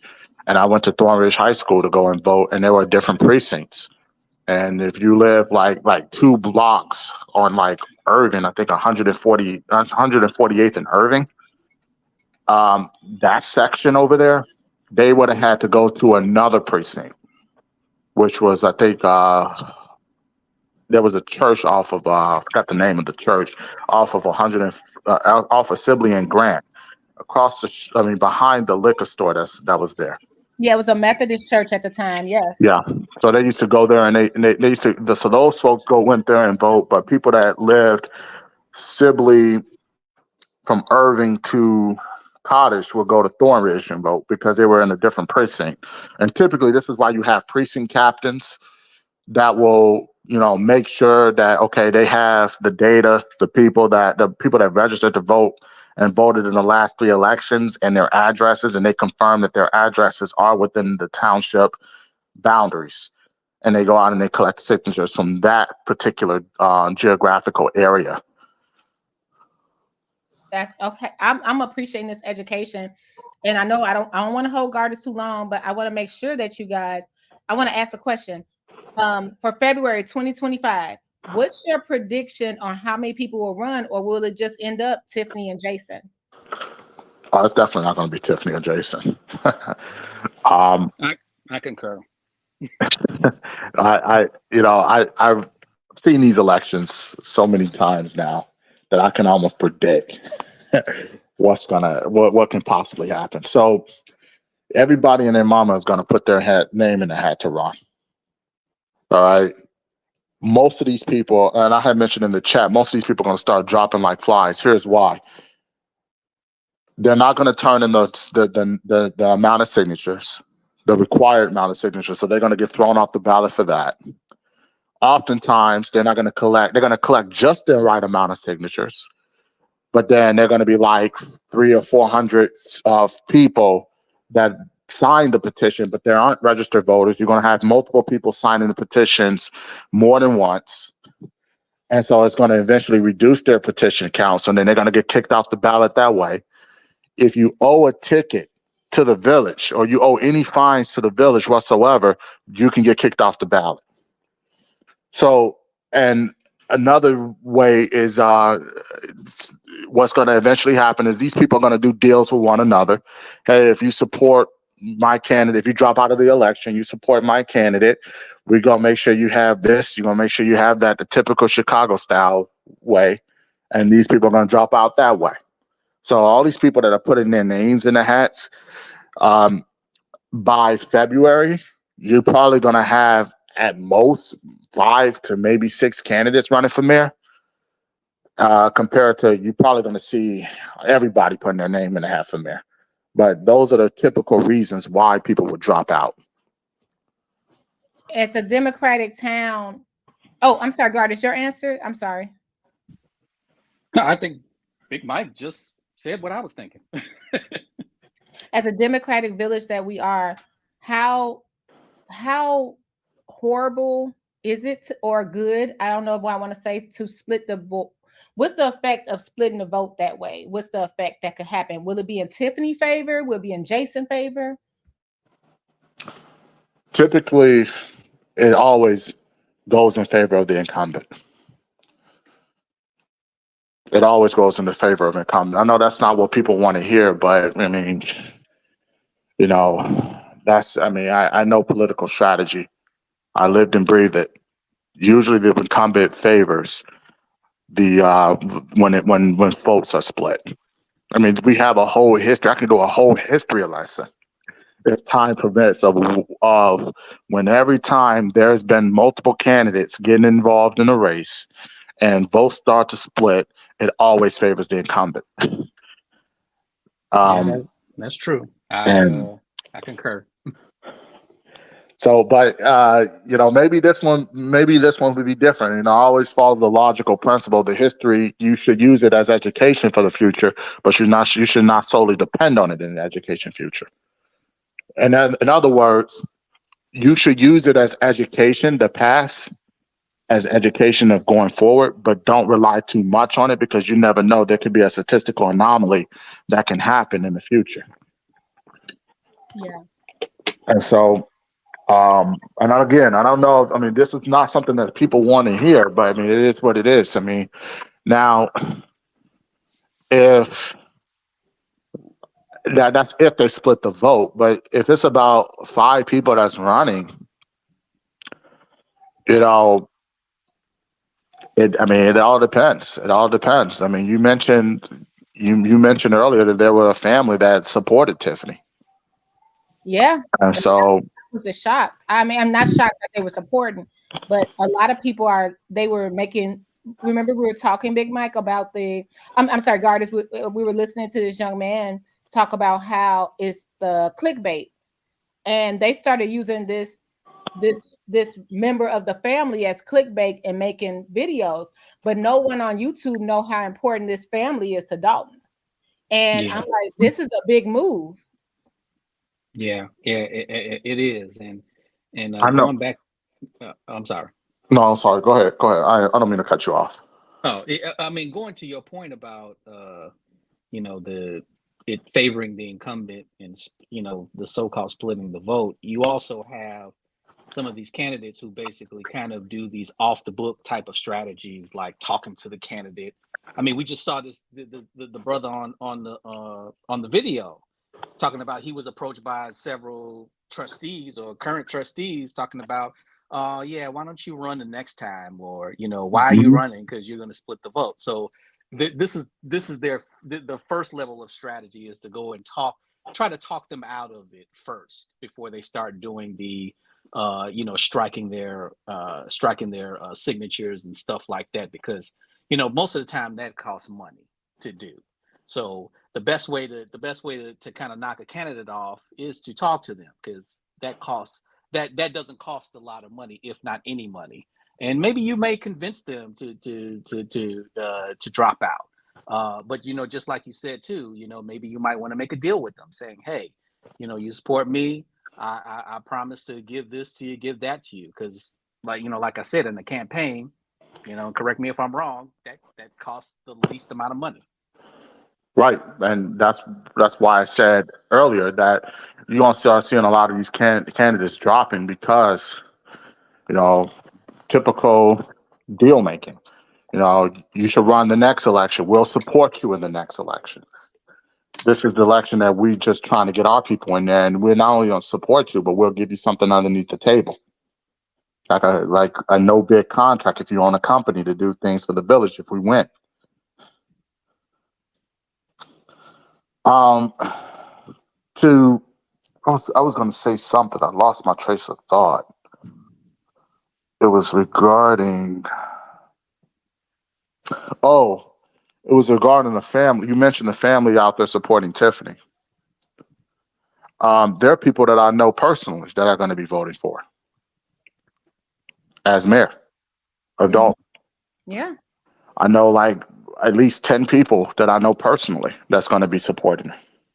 Yeah, I was surprised. There's some people I know that are going to vote for her, and I never thought that they were supporters of her.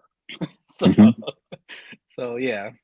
And I just want to add in, you have to be. I feel like now that I've been able to calm down after everything that was going on, my 48-hour notice that I received, and this is Burgundy saying this, not their opinions. That was a warning. A lot of people were scared, but after I finished and got like people in the community, they're like, we're backing Tiffany and we're supporting who we want to vote for. We don't have to show up at the board meetings and act up. We're going to support who we want to. And I was shocked to see the level of people that are, I'm like you guys, I'm like, I thought she was done for because of the power of social media. But social media power does not have that vote here in the town. You know, I said, you're saying the same thing I was saying months ago. The whole world could be wanting her gone, but if the village wants her in, it doesn't matter what the world thinks. It's quite interesting to see this, guys. So I appreciate both you gentlemen. I don't want to hold you all day, but you're welcome to come right back up because I can help you all day, but I know Gardis has to go. And, yeah, I got a meeting in 3 minutes. In 3 minutes, but we're gonna listen to what Cassandra Hobson Jordan has to say next. And is there any final thoughts you want to add? I appreciate anytime y'all give us this commentary. I'm all about education. You know, there's a lot of inaccurate stuff that goes on out there in the world, social media, YouTube. It's a lot of inaccurate information, and you're hearing it from somebody who's been in it politically. This is not somebody that is that's a YouTuber or somebody that, you know, have an opinion on it. I've actually breathed it, lived it. You know, I've worked on several political campaigns throughout my lifetime, and especially a lot of them in the South suburban part of Chicago, Dalton, Harvey, Calumet City, Chicago Heights, Ford Heights, Rich Township, Bloom Township, Bremen Township. I did it all. And so when I come here to educate, I don't come here to like get clickbaits or anything. I come here to educate people. Educate people on what my thoughts are and how the process works on a political, from a political standpoint. And I'm just glad that I'm able to come here and actually give that education. And I agree with Mike as far as the education piece, because I think that's what the people actually need.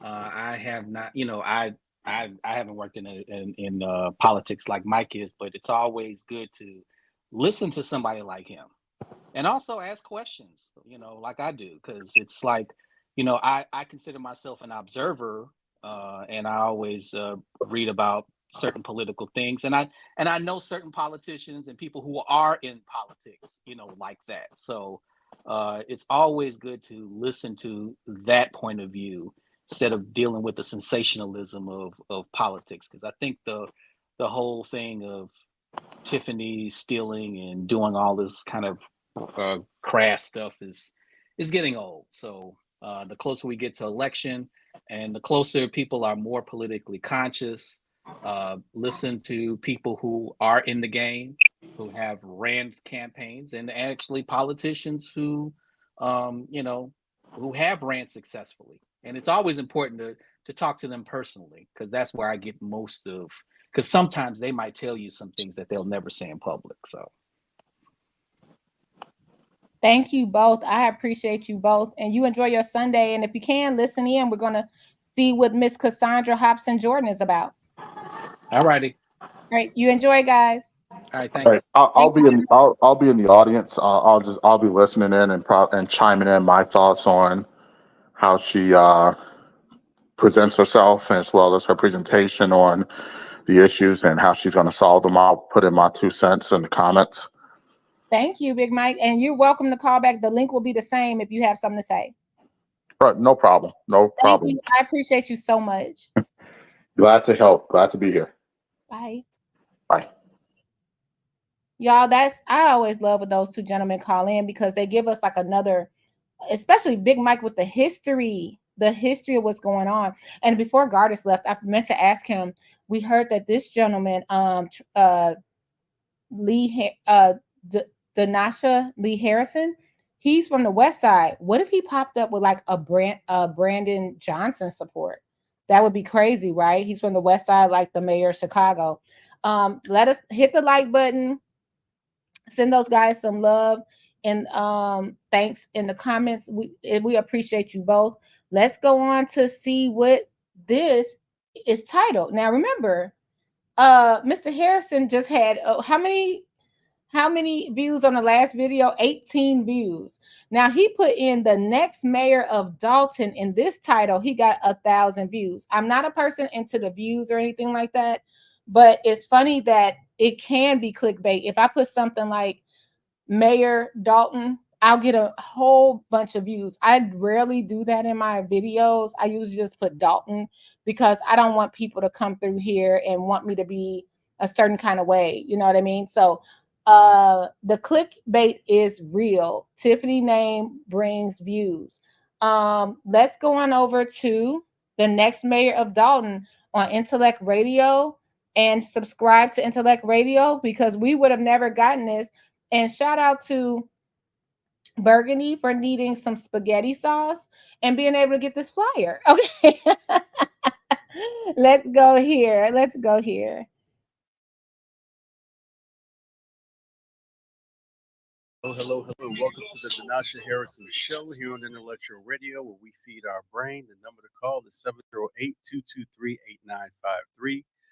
I'm very, very grateful and humbled to be with you again, and for all of those who continue to support the Denasha Harrison Show and every other show on the Intellectual Radio platform. Really appreciate the love. If you're not subscribed to intellectualradio.com, just simply go to intellectualradio.com, and then there's a button that says subscribe. Go ahead and subscribe. And if you want to donate to the show, you can donate to the show as well. There are sponsorship opportunities, not only for my show, but every other show that's on this platform. We're all one big family for one big purpose, to feed your brain, whether it's my show or the shows that come on before me or after me. A lot of good information that's out there available for you. Right now, I want to talk about a couple of things before I introduce my guests. I'm going to talk about what's going on in Chicago. We got the DNC going on, and it's a lot going on with that. For those of you who have been watching it, you have a lot of wonderful speakers who are getting up, speaking about what's to come concerning the candidate for Democrats. And I would just say this: no matter what you feel and no matter what you think, take a look at your household, take a look at your neighborhood, take a look at the candidates, and then make a decision on who you think the best candidate is going to be for you and your cause, your purpose, your reason. But overall, make sure that you're registered to vote. A lot of people talk about what's going on in their communities, what's going on in the neighborhood, what's going on in the nation, what's going on in the world, but they're not registered to vote. So I believe that if you're going to talk about, change, be about it, starting with your own household, starting with yourself. And if you have people in your household that's too young to vote, they still should be educated on what it means to actually have that vote when they become of age to do so. So again, no matter what your views are, what your opinion is about the candidates, exercise that right to vote, because you not voting is a vote for the other individual. And if you just don't care, if you just don't feel that you have a dog in the fight, so to speak, and that you're going to stay home and vote and not vote, of course, that's your right as well. But I would encourage you to do different. And wow, this is interesting. Let me Google that, Big Mike. I don't know. Wait, is she the owner of the podcast? The podcast is a third-party company from what I understand. But let me Google it. I don't know much about Intellectual Radio. But right now, you guys, if you're just joining us, we're going to listen into the future mayor, possible mayor, someone that wants to run for mayor, a candidate for Dalton. And it's Miss Cassandra Hobson Jordan. And we heard Denasha Lee Harrison at the board meeting in August announced that he was running for trustee. I wonder why they didn't go together. I wonder if he found her later, because why didn't she stand up as well? I'm just wondering, but let's go. I don't know the political strategy of things, but just find it interesting.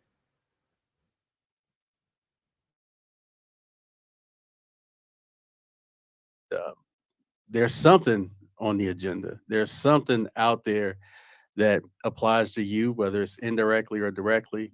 There's something out there that applies to your household. So educate yourself on what's going on with the different candidates that's in the race, the different policies.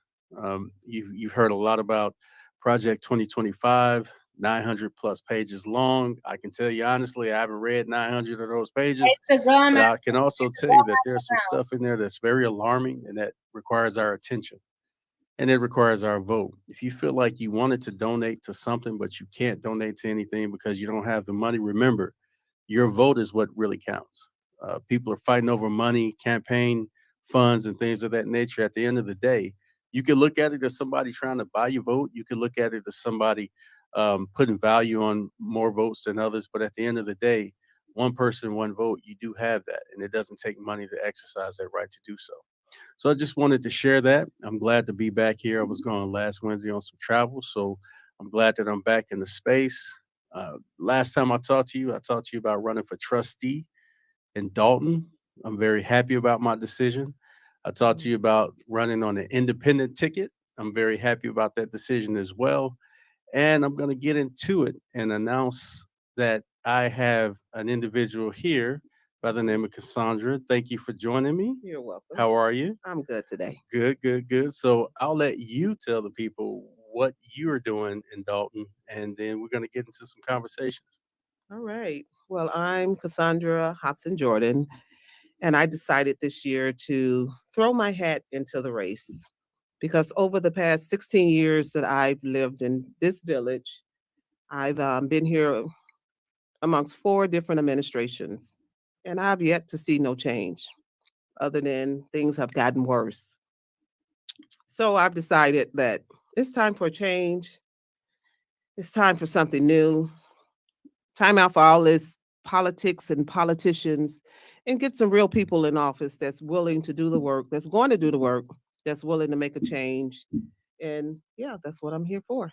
So you're putting your hat in the ring to run for the race of mayor. Okay, so you're running for mayor of Dalton? Yes, mayor of Dalton. Okay, so congratulations on you putting your hat in the ring, and we're actually on the same ticket. So uh, I I did talk to some people about my decision uh, to be on an independent ticket due to the people who were available to partner up with to run, and due to everything that's coming out about the current administration, the administration that wants to come on board and run for the mayoralship, uh, I just felt that for me personally, for me and my household, that it would be better for me to go in a different direction. Correct. I'm brand new in Dalton, so I've been there over a year. How about yourself? How long have you hung your hat in that village? I've been in Dalton for 16 years now. Okay. Yeah. And I actually like that village. It's a nice township. It's not too far outside of the city. It's not too far from Indiana. And you get the suburban living and you still can kind of somewhat get the city life as well. So you talked about it being time for a change. Now if you got YouTube or if you got social media, then without going into too much detail about what's out there, you see that there's a lot going on with this administration. Not only allegations, but actual uh, facts about some of the things that are coming out that's not good for the people who live in Dalton. Uh, and so, generally, I can understand why someone would get into the race to make change, right? So, for myself personally, the fact that I live there, I bought property there. I think it's a wonderful space. And again, you talk about the location. I think it's a wonderful location as well. Yes. And I think it's, the responsible thing to become involved in what's going on with properties, taxes, people in the area, businesses, things of that nature. Because if you plan on living there, you might as well, participate, Correct. beyond, beyond just living there. I Correct. think that it's important that people really get involved with, the processes of what's going on with legislation in their areas. So that's me. Why do you feel it's important for you to take on the task of running for mayor in a place that's got so much going on at this time? It's a lot of smoke, right? Yeah, it's a lot Mirrors of going smoke. on. Why do you feel that it's important for you to get involved with politics in Dalton? Well, I feel it's important because when I look over the years of the time I've spent there, the time I've lived there, and to get to know a lot of the people, a lot of the neighbors, and things of that nature, a lot of people really do love where they live.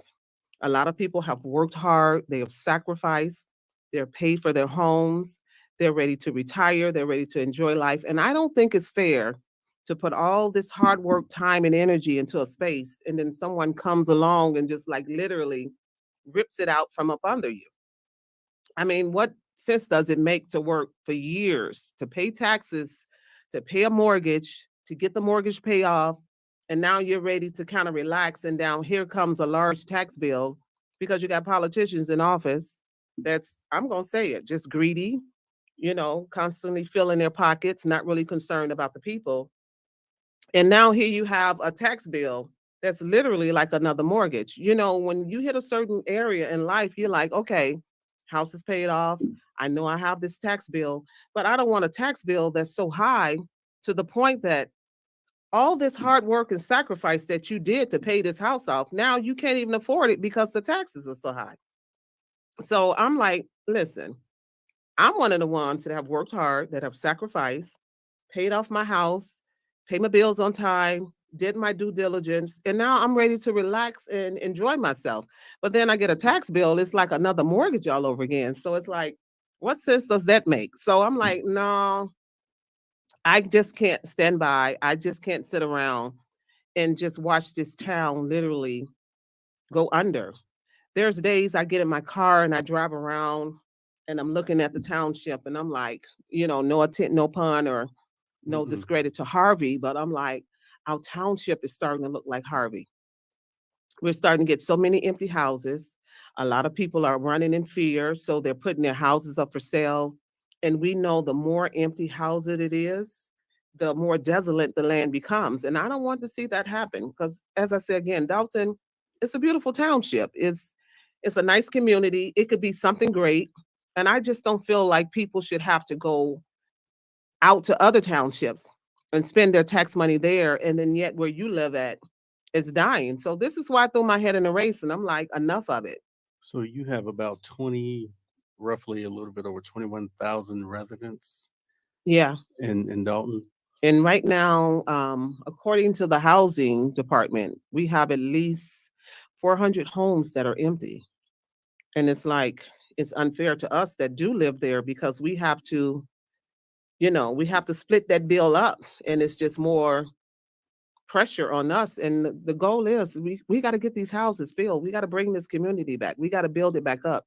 Dalton used to be one of the most beautiful townships back in the day. People would die to get into this township.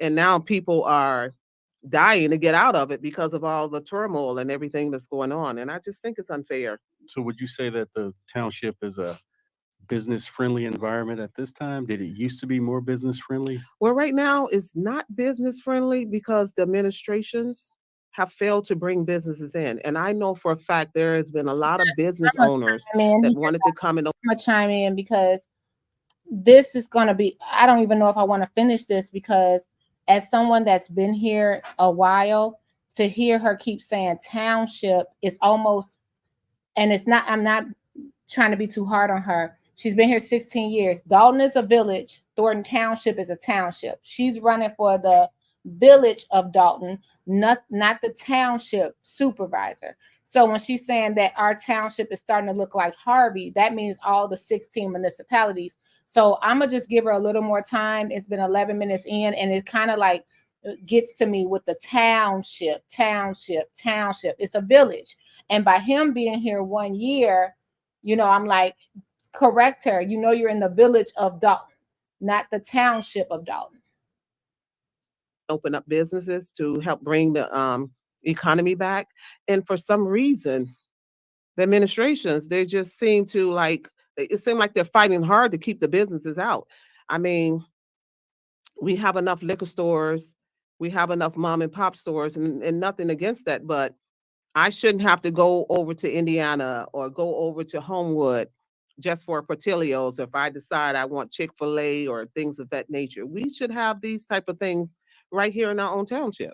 So besides your passion for where you live and the fact that you lived there for a while and you just care about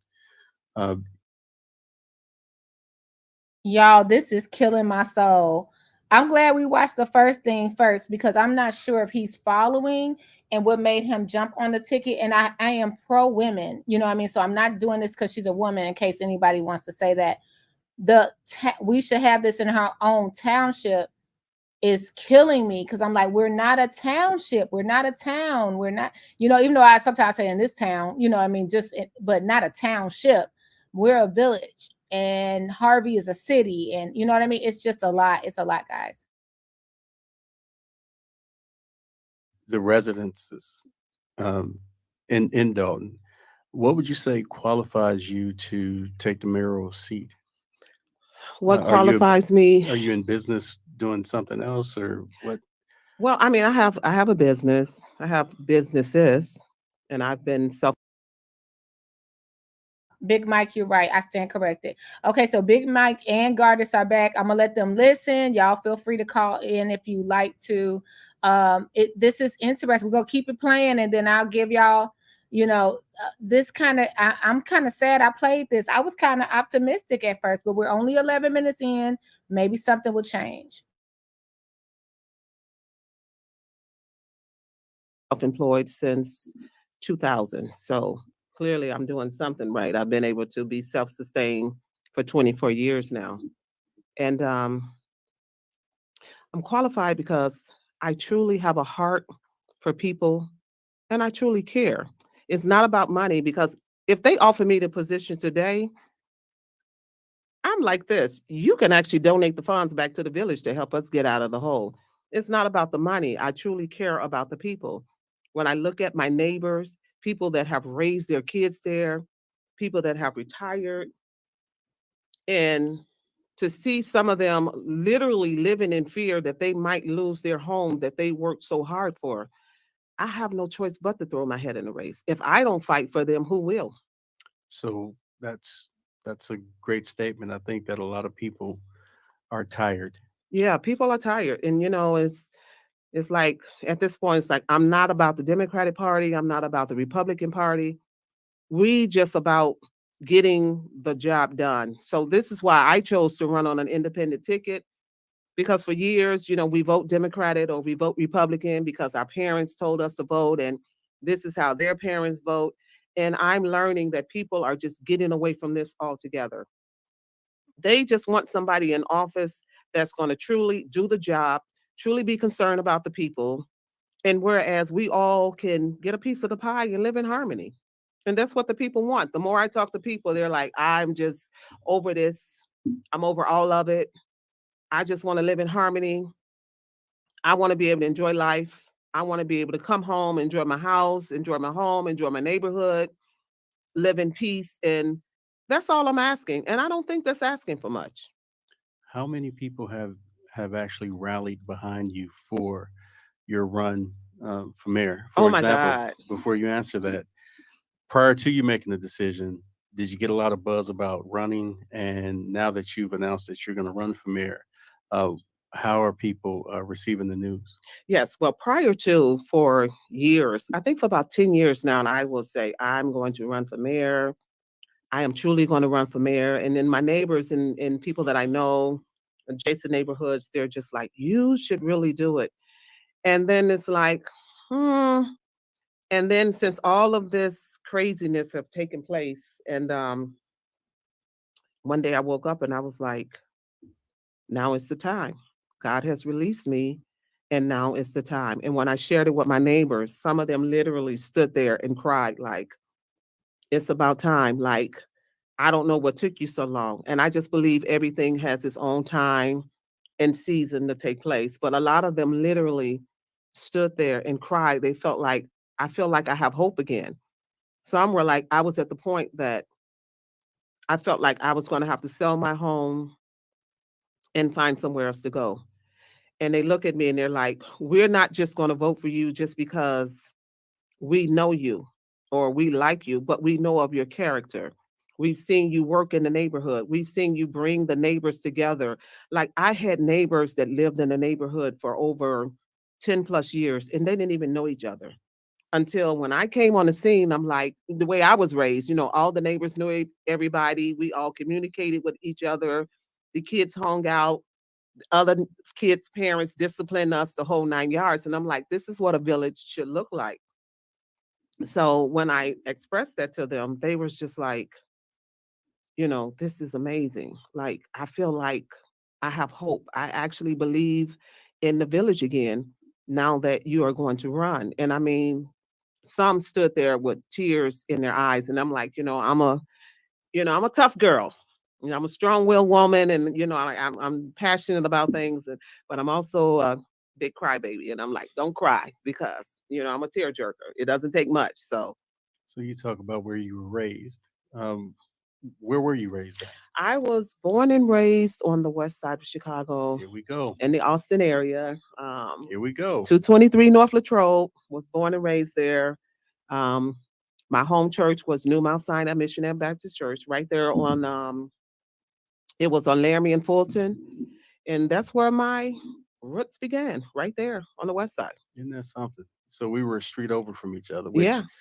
I was born on, well, I wasn't born, I was raised on 210 North Lamont. Yeah. So literally. You're literally like right there. next to each other. Yeah. So West Siders, bringing that feeling to the suburbs. Yeah. That feeling of community and cohesiveness and, village community that makes a difference. I know that the people that watched after us. Yes. You had, Miss Sadie, you had Miss Hawkins, you had, Miss Jones. It's before you got to your house, you've had to at least spoken to yes 2 or 3 other families. Yes. So you talked about hope.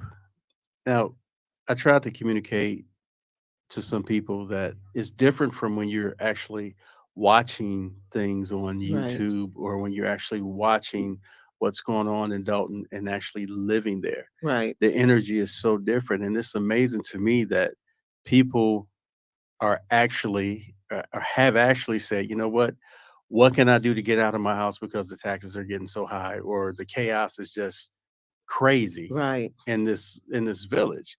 And talking to people from the outside looking in, they don't feel like it's really that bad. They look at it as entertainment. Right. And it's funny you said that because I get a phone call today, and she's probably going to kill me if she ever sees this.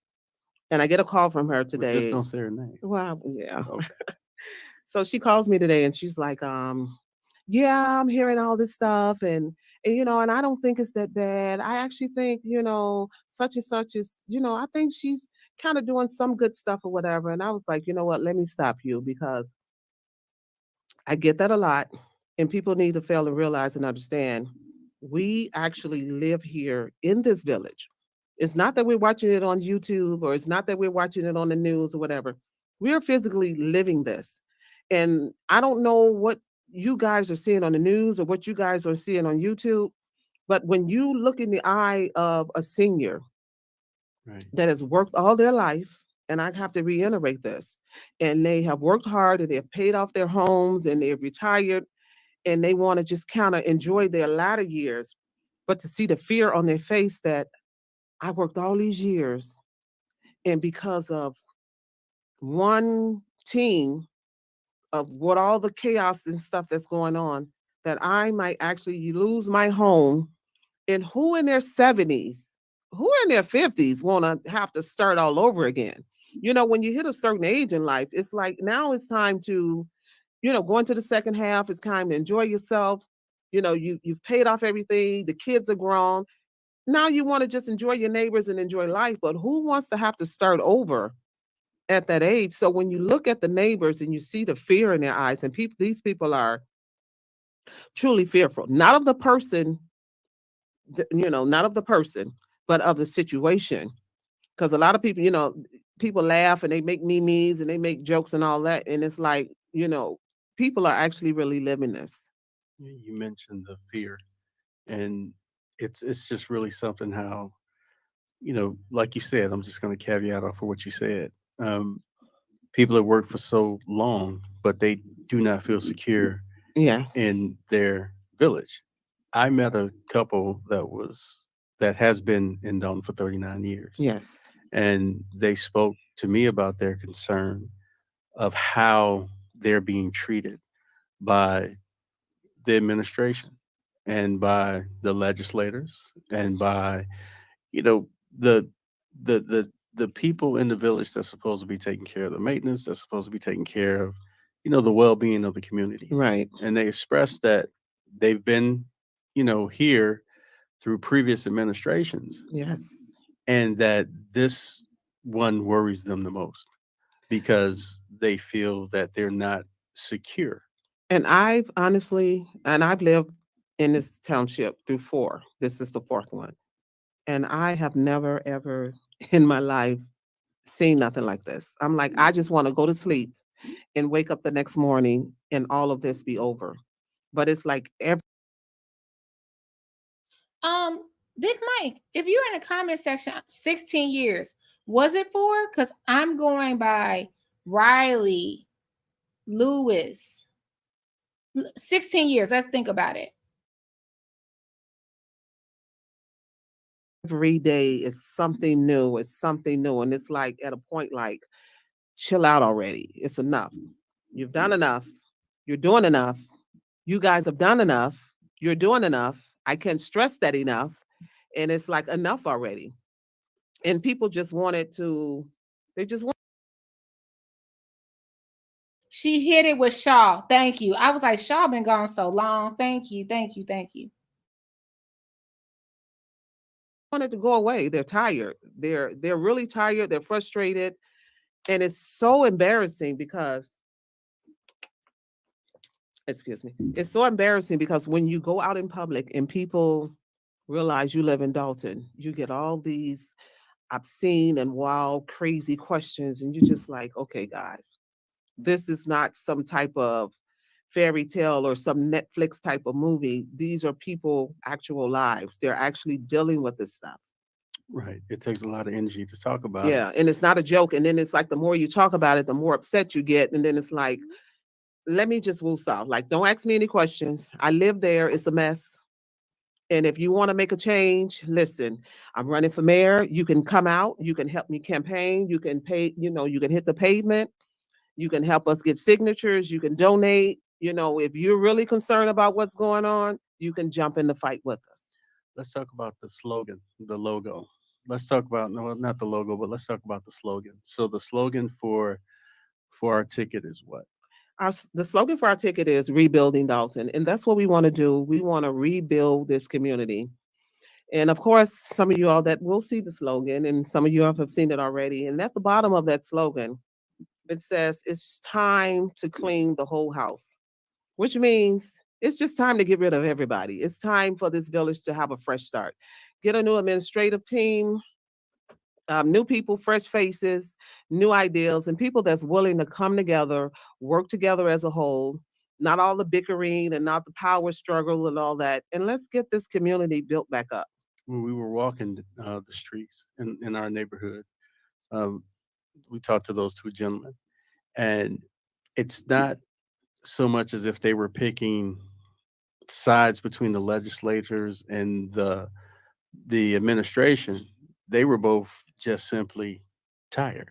They were tired of the back and forth. Yeah. It's like having two kids who you can't discern if one person took something from the other kid, and so you separate them both. Right. And so when we talked to those two gentlemen, they really did express that they were simply tired of seeing their village on social media in a negative way.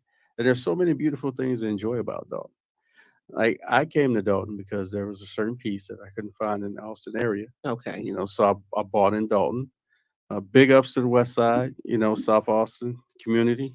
Love you much, but between buying a house over there at this time, right, and buying a house in Dalton, even though I have to travel further to get back and forth in some areas, right, it's mostly convenient for me. right. And so you want that to be consistent all the way across the board. You want people who actually don't know Dalton to understand that there's so much more about the place that we live. And I will say this, you don't have to do everything right or everything wrong to move on. And what I mean by that is this: I'm sure some legislators have done some amazing things, some trustees. I'm sure that at some point, the mayor had good intentions and the mayor did some great things. I Well, don't. let me expunge on that. Now, I've Mhm. been there for 16 years, and I'm gonna be honest.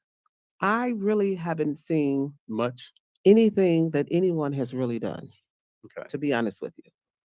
It's like when I really sit and ponder on this thing and look at under the Shaw administration, the Riley administration, now the Henya administration, and I'm like, the most I've seen was okay, a skating rink was built, but it's not for the people. But of course, the people paid for it. I've seen some little row houses built for veterans, and I really take offense to that because I'm a veteran myself. Thank you for your service. And you too as well, shipmate. All right. And I'm thinking if you're going to build home for veterans, actually put veterans in there. I find it really offensive because when we served our time while you slept that night, we're standing those 12. Yeah, I thank them for their service as well. I have a question. Which are the homes built for veterans? Were they the tiny homes? I didn't know that part. Did anyone else know it was homes built for veterans? Was it the two tiny homes? I'm gonna have to find that out.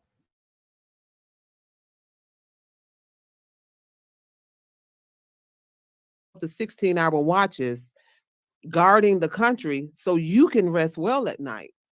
But you build an entity for the veterans, but the veterans are not in it. So I find it to be very offensive. And I just find it to be downright cruel because you put something out there and then they have this expectations of actually reaping that harvest. Veterans get such a bad rap. We go to war because I was in at the time of the Gulf War. We go to war, we fight, we're out there on those ships. We're pulling those long hours, we're pulling those long watches. And then it's like when you come home, it's like it's nothing. And people just say, thank you for your service. But I need more than just thank you for my service.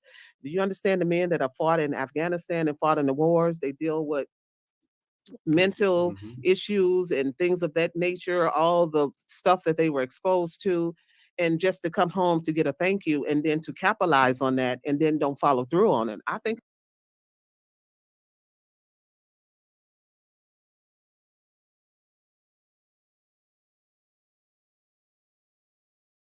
Okay, what was the tiny homes, you guys? Did anybody? I mean, I'm saying the tiny homes. We need to cover this. Big Mike, you said it's news to you as well. Gardis, do you know anything about the homes built in Dalton? It is. I'm sorry, guys. 1 second.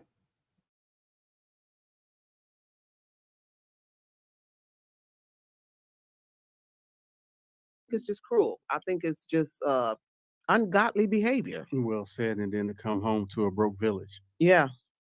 So, and I'd like to expound on that. But before I do go into that, we're going to go into a quick musical break. So you're listening to the Denasha Harrison Show here on Intellectual Radio. We are talking to Miss Cassandra, running for mayor of Dalton, Illinois. Yes. We'll be right back.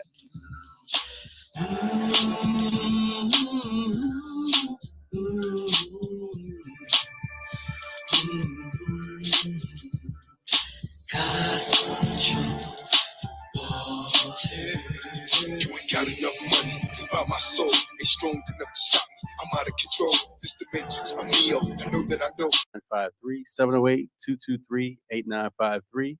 You are always welcome to call. You're always welcome to subscribe. You're always welcome to donate, whether it's my platform or whether it's my show on this platform or any other show. So again, we're one big family where we feed our brain. If you're just joining me now, we're talking about running for mayor of Dalton, Illinois. We have Mrs. Jordan here with us. Thank you for joining me again. Yes, and of you're course, welcome. I'm running for trustee, same ticket, right? So one team, one fight.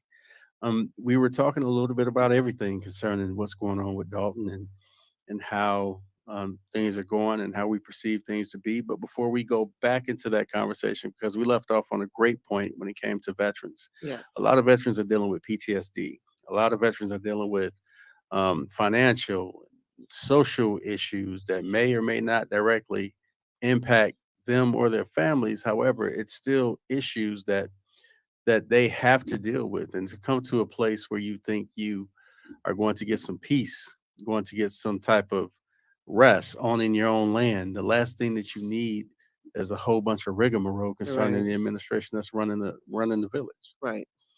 Uh, but before we go back into talking about that, I want to step back a little bit because I do want to ask you about different policies, your vision for it. Besides, the place getting cleaned up, I got some ideas. You got some ideas. We talked about those ideas, and I'd like to go a little bit more into that. But before we do, Okay. you mentioned that you had several businesses. Can you expound on the type of businesses that you have? Yes. Well, one of the main businesses I've had, so I actually retired from that in 2012. I started out at 10 years old. I was a cosmetologist, and I went on to be a licensed instructor. So I owned salons on the west side of Chicago. I did that for like about 27 years, retired from that, and then I went full-fledged into construction. So I went to South Suburban College. I took up every course I could possibly take up. And I knew I wanted to equip myself. It's a gift, but I wanted to equip myself as far as the knowledge to know how to do everything correctly. And so now I flip houses. So I buy a house, fix it up, sell it, because my goal is to help as many people as possible to become homeowners. I know what it is to rent, and I don't like the ideal of just paying off someone else's mortgage. So my goal is to help as many people as possible to become homeowners. So that's one of the businesses. And then I created another business, Desserts by Cassie. I specializes in vegan desserts Okay. because I do wear a chef hat, and I work numerous of events, many of weddings, all types of events, fundraisers, you name it. And how Desserts by Cassie came about is that when you get to the end of the event, the dessert portion always flop. So, a lot of people are going vegan, they're going gluten-free, dairy-free. So one day I was at home, and the business came about. I was actually on a fast with my church. We had to fast for 21 days, and we had to be on a vegan diet. Mm. And so I was like, okay, I like my desserts, but it had to be vegan.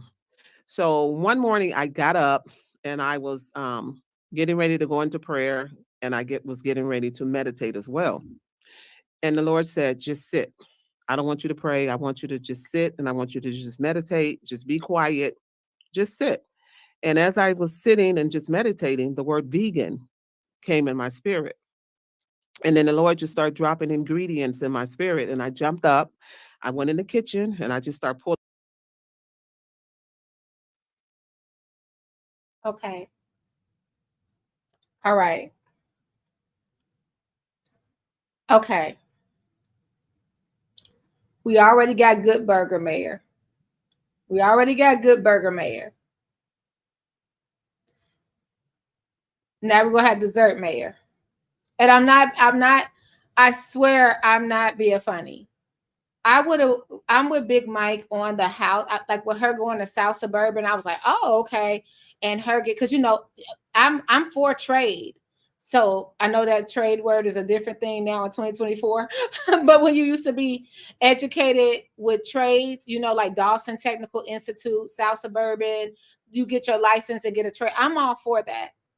I would have liked to hear more about the housing and flipping houses and how she could bring that to Dalton than the desserts.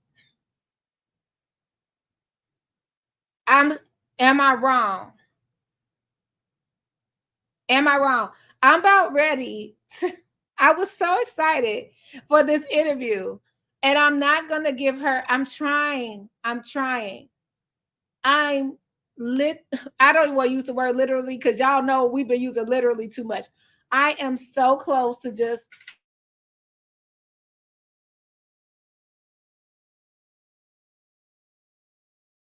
pulling stuff out, and I start baking. Now, granted, I was not a baker. I cook, but baking is a whole nother level. Different, yeah. Like when you're baking, the timing, The measurements, everything has to be literally perfect.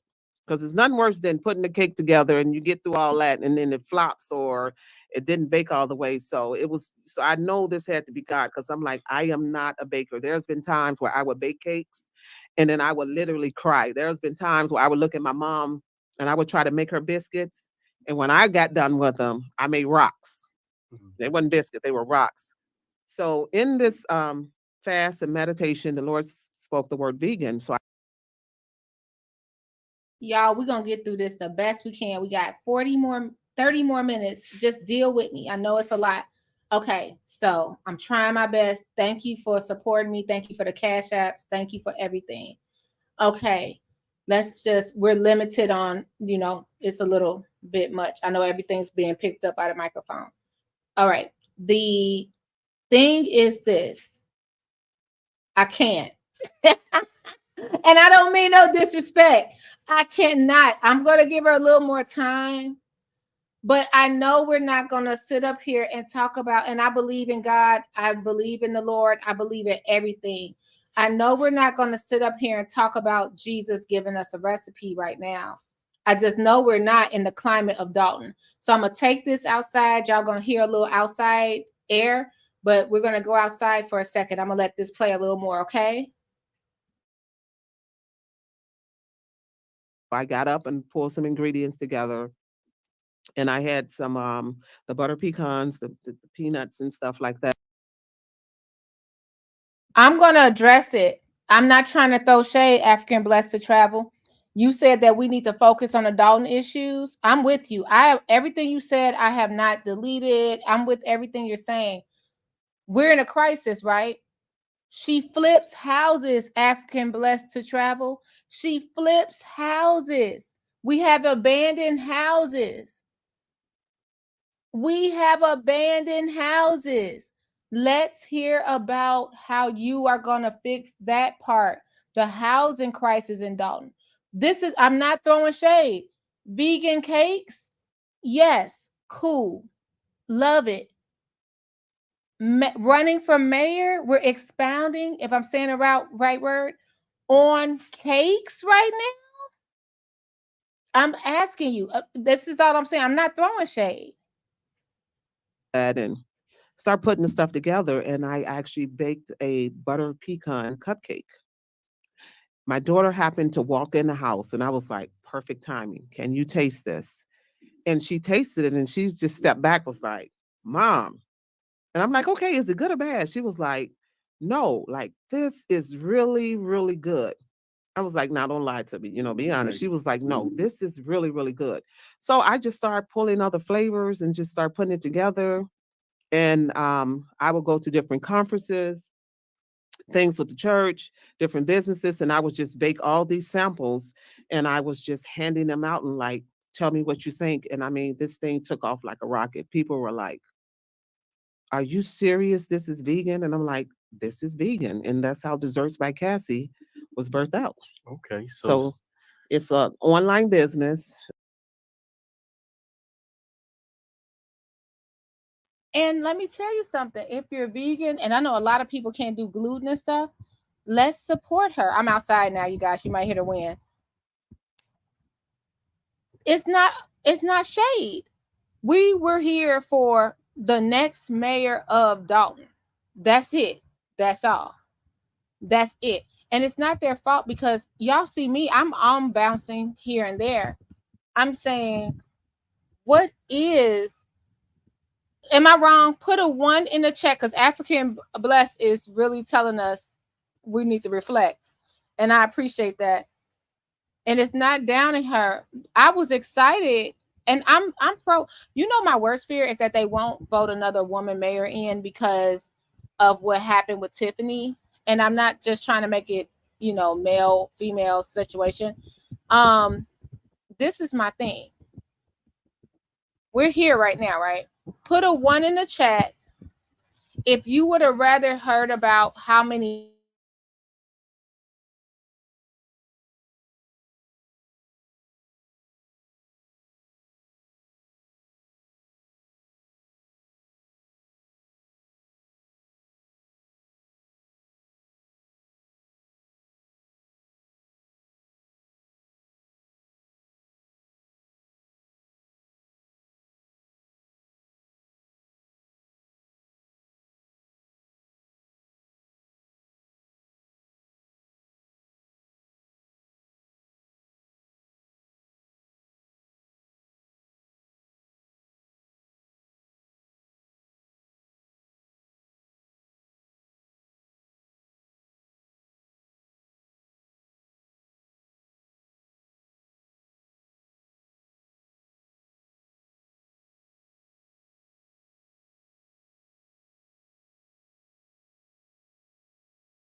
Okay, we're back. I'm sorry, y'all, but it's just what it is. As soon as I get on live, I be set up trying to do what I have to do, and then everybody want to come in at once, opening mail, going to the bathroom, scraping their plates. So I'm back. So I'm just asking, what am I? I'm not trying to come down on her too bad at all. I was excited to see, and that's why I was telling y'all I'm gonna wait to see what she's about. And maybe it's just nervousness because I am such a jitterbug, like nervousness wise, but she seems really direct. I'm hearing her story cause she's a businesswoman, a business owner. Um cosmetology, sorry, cosmetology, sustaining herself, paying off her own home. I'm impressed. Impressed. Been here 16 years. Just hear me out. I'm wondering, why are we talking about, we could promote her business, don't get me wrong. The abandoned house issue is an issue of Dalton. Cakes is not. We already got Cooking with Tiff. You know what I mean? That's what it is. Okay. That's what it is. They should have had a moderator ask the questions. And I'm gonna go with Cynthia. I think the podcast could be considered a practice and they can get more concise and polished. I'm not giving up on her. I don't want y'all to think that. But I'm like, I think the thing is I'm overwhelmed by a lot of stuff. The Dalton, I've never been anywhere like Dalton where we don't separate. So church and state is not separate, if I can say that. It's so much where you gonna, even when it comes from my mayor mouth, God, I love the Lord, I'm for Jesus. And then 2 seconds later, everybody say God, and then be cussing up a storm, doing hateful stuff to each other, all kind of craziness. So I'm kind of overwhelmed and desensitized by that. We'll like bow our heads in prayer, and then they act the fool 2 minutes later. I'm kind of desensitized. So maybe it's me and the disappointment, African and blessed. I'm talking to you, like maybe it's me and the disappointment and the oversensitivity of it all. I want to be able to concentrate on what she's here for. So I agree with Cynthia. Maybe this podcast is practice. You know what I mean? Because she seems like she has a strong background, but I'm just gonna say what I want to say without fear of it. And that's the problem. I have to always conform to, oh, well, Burgundy, you being hard. No, I don't want to hear about vegan cakes right now. I just don't. When we're in a crisis, I don't. Do I want to hear about how you flipped your homes and what you plan to do with the housing crisis in Dalton? Yes. And that's where I'm going to stand on that. That's it. That's it. So that's it. Big Mike says, I love her background, but she needs to tie her flipping homes businesses into promoting impact to Dalton by refurbishing the vacant homes, thereby increasing property values. I agree. And nobody's saying, and I'm saying this again, I'm not saying that the Lord didn't speak to her, didn't give her this way. She's probably making millions on her cakes. I'm not saying that. Like she said, money is not an issue. I'll donate the money right back into Dalton. That is impressive to me because we haven't seen no trustee, no one done it. So let's continue. Maybe it get better because I did stop and did not finish it. So if it gets better, so right now, maybe she's not used to be. I'm the same way. I look all over I don't give a lot of eye contact. I'm kind of like shy. I kind of get intimidated talking to people in front of a camera as well. So I'm not blaming her for none of that. That's something she could work on. But I'm gonna tell you what she did. And her service. Thank you for her service. Like this, all this background is amazing. Also, I want to know about these veteran houses. We have to find out about this. I think she's the first person that told us about the veteran housing, right?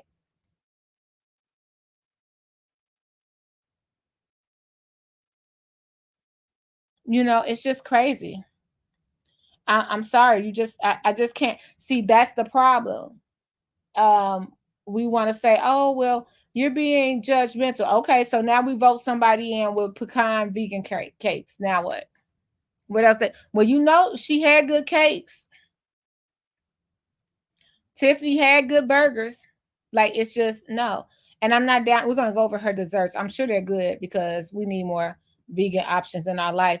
And you know what she could tie in, Gardis? More healthy food options in Dalton. It's hard unless you go to the grocery store. It's hard to find fresh fruit and vegetables in any place in Dalton. Let's continue to listen. Come on, girl.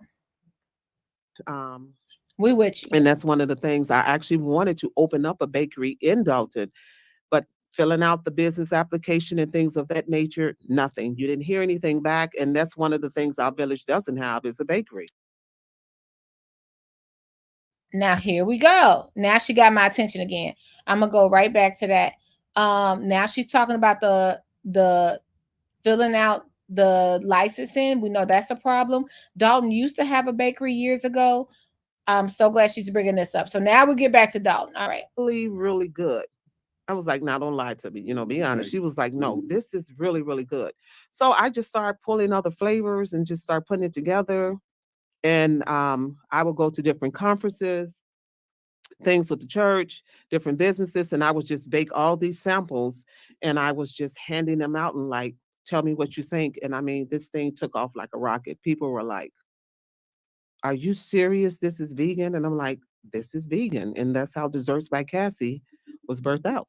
Okay. So it's an online business. And that's one of the things I actually wanted to open up a bakery in Dalton, but filling out the business application and things of that nature, nothing. You didn't hear anything back. And that's one of the things our village doesn't have is a bakery. And I was about to ask you that. Yeah. And so it's online right now. You can go to www.dessertsbycassie and you can order. It's baked fresh. I don't do any of that frozen stuff. Everything.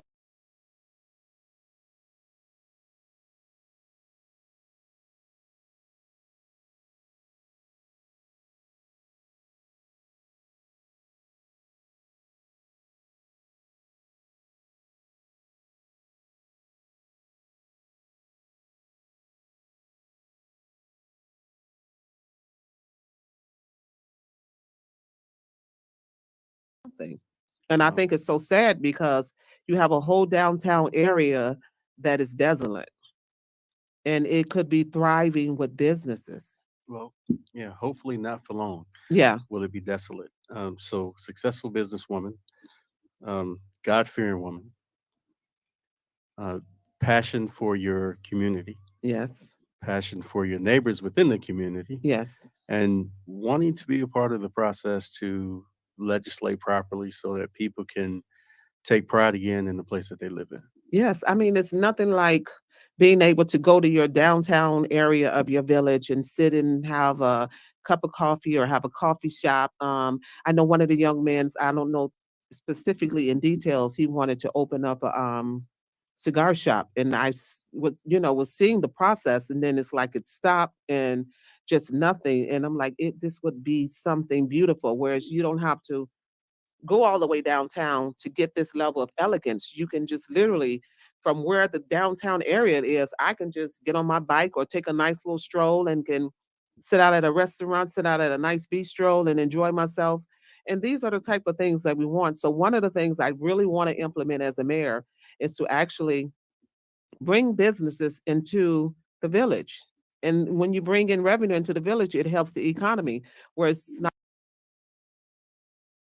Okay, I'm gonna double down with Cynthia and say they needed a moderator because now she's finally getting into, because now we're 40 minutes in and she has talked about, these things and it's confused us. I bet a lot of people clicked off, not to be rude like that. I bet a lot of people clicked off, like, what is she talking about? So maybe I'm with Cynthia, like this is a practice situation. Now it seems like she's getting into her policies. Let's go there. Not so much stress on the people in the village. And they don't have to drive to other townships, to patronize them, and the tax dollar goes to their township and then you come home, it's like it's nothing. Well, speaking of tax dollars, former Chicago Mayor Lori Lightfoot did an assessment. She did an audit uh, for the village of Dalton, Mhm. talking about the finances, and I believe this is part one of Yes. of a series of things that she'll be rolling out. So when she did, she put together some numbers that were alarming to a lot of us. Yeah. I believe that one of the things that should be tackled is trying to figure out how to get the money back to the people in the village. What would be your recommendation of how to have that money replaced? I think what 3 point something $1 million is Yeah. unaccounted for. Yeah. No explanation. We saw where some of it was spent, but there's still ongoing allegations and ongoing investigations as to the specifics of where money went to. Right. What would be your first uh, what would be your first step concerning the finances of the village? Well, to be honest, when you have such a large deficit like that, one of my main steps would be is to actually invite the state to come in to handle the finances, to make sure that we're getting back on track. Because one of the things were the village was not reporting yearly their finances to the state. So one of the things to make sure that we wouldn't run into this issue again is that I would welcome the state to come in. Have that So that way, oversight. as a new mayor coming in, they're like, oh, well, what are you going to do with the money? And this and that. And I'm like, listen, I would welcome the state to come in to take over this thing, to help get the affairs in order, to help get us back on track. And in the meantime, while the state is in helping us to get back on track, focusing on things like all of the empty homes. That is one of our most major problems is getting those homes filled to get them back on the tax bill. So creating a program, partnering with the banks, um, partnering with churches. You got a lot of people that sit in church. They want to be homeowners. So we can put some programs together, bring those entities together, and let's get some mortgages and let's get these homes filled where they can get back on the tax bill, where they can actually generate revenue. And then another thing, once again, bringing businesses into the village. So I believe a lot of people have discussed the very same thing that you just outlined. I believe that one of the issues was that it just was not being executed. Yeah. A lot of people talked about the businesses coming in, about the housing banks. Right. I know in our neighborhood in Dalton, there's a house not too far from yours that's Yes. totally overgrown. Completely overgrown. And I've been inquiring about this house for over 10 years. Still no answers. Still no answer. It's like, and I would question, the housing department. How is it that we have houses in the village and you have no record or no knowledge of them? It makes no sense. Like, Do you feel like it's malicious or they're just ignorant to the processes or a combination of? I think that this should have came before the other part. But now I see, I'm glad we hung in there. So this is her first time running for office from what you guys are saying in the comments, from what we know. But stranger things has happened. Like if she feels like she says that she's been in the she's service, she's been in the service. She's been a strong business owner for years. She's been in Dalton 16 years. She seems like a woman that knows what she's doing. So stranger things have happened where she could become elected, but I think Big Mike was saying more people need to be on her slate to support her. And regarding the housing situation, I can answer that for you, Miss Mrs. Jordan. William Moore got too many jobs. He's just doing too much. And he cannot focus on the housing situation in Dalton at all. And that needs to stop. And it's not to nitpick on him, but I notice a lot of people are like, well, I can't get nothing done in the housing department. And I'm like, okay, because he's over here at Thornton and he's over here. He's over here in the church. And then it's like you're just too many places at once. And if you're going to be the director of housing or have a part-time director, you need to focus on Dalton. And that kind of sucks. So I want to say that. But then they don't have ink printer. So maybe because they don't have printer for their ink, they can't figure out what's going on. She definitely experienced adversity. Yeah. So let's see how it goes. And then Garda says, right now, the only plus she has is not being attached to any of the previous administrations. For me, that's not enough. Hopefully she'll say more later on. Yeah, let's give her a chance. I mean, I'm definitely don't want to be hard on her because she's the first one we covered over here, but we just got to keep it real. And I am with, and thank you for correcting me, Cynthia. Big Mike said a moderator. Yep, they need a moderator on this type of video, her introduction, for sure, because she lost me with that, because I'm like, but you've done so much. We're just going to focus on this one part of your business, but you've done so much, I mean, of your history in business. So let's continue. She's talking about the housing situation. For both, I think they're just, a lot of them are just ignorant to the process. A lot of them get the positions, they don't study the positions, they don't pick up the guidelines or anything or read up on it to understand what it is they're supposed to do. So a lot of them just comfortable with the answer is, I don't know. You know, I'm the type, when it's something I don't know, you know, we live in a day and a time where we have Google. Come on now, you can pretty much Google whatever it is that you need to know. If I'm ever in a position and there's something that I don't know, this is why you ask. Any question that's unasked is a dumb question. You ask questions, you research, you get the answer, so you're better equipped.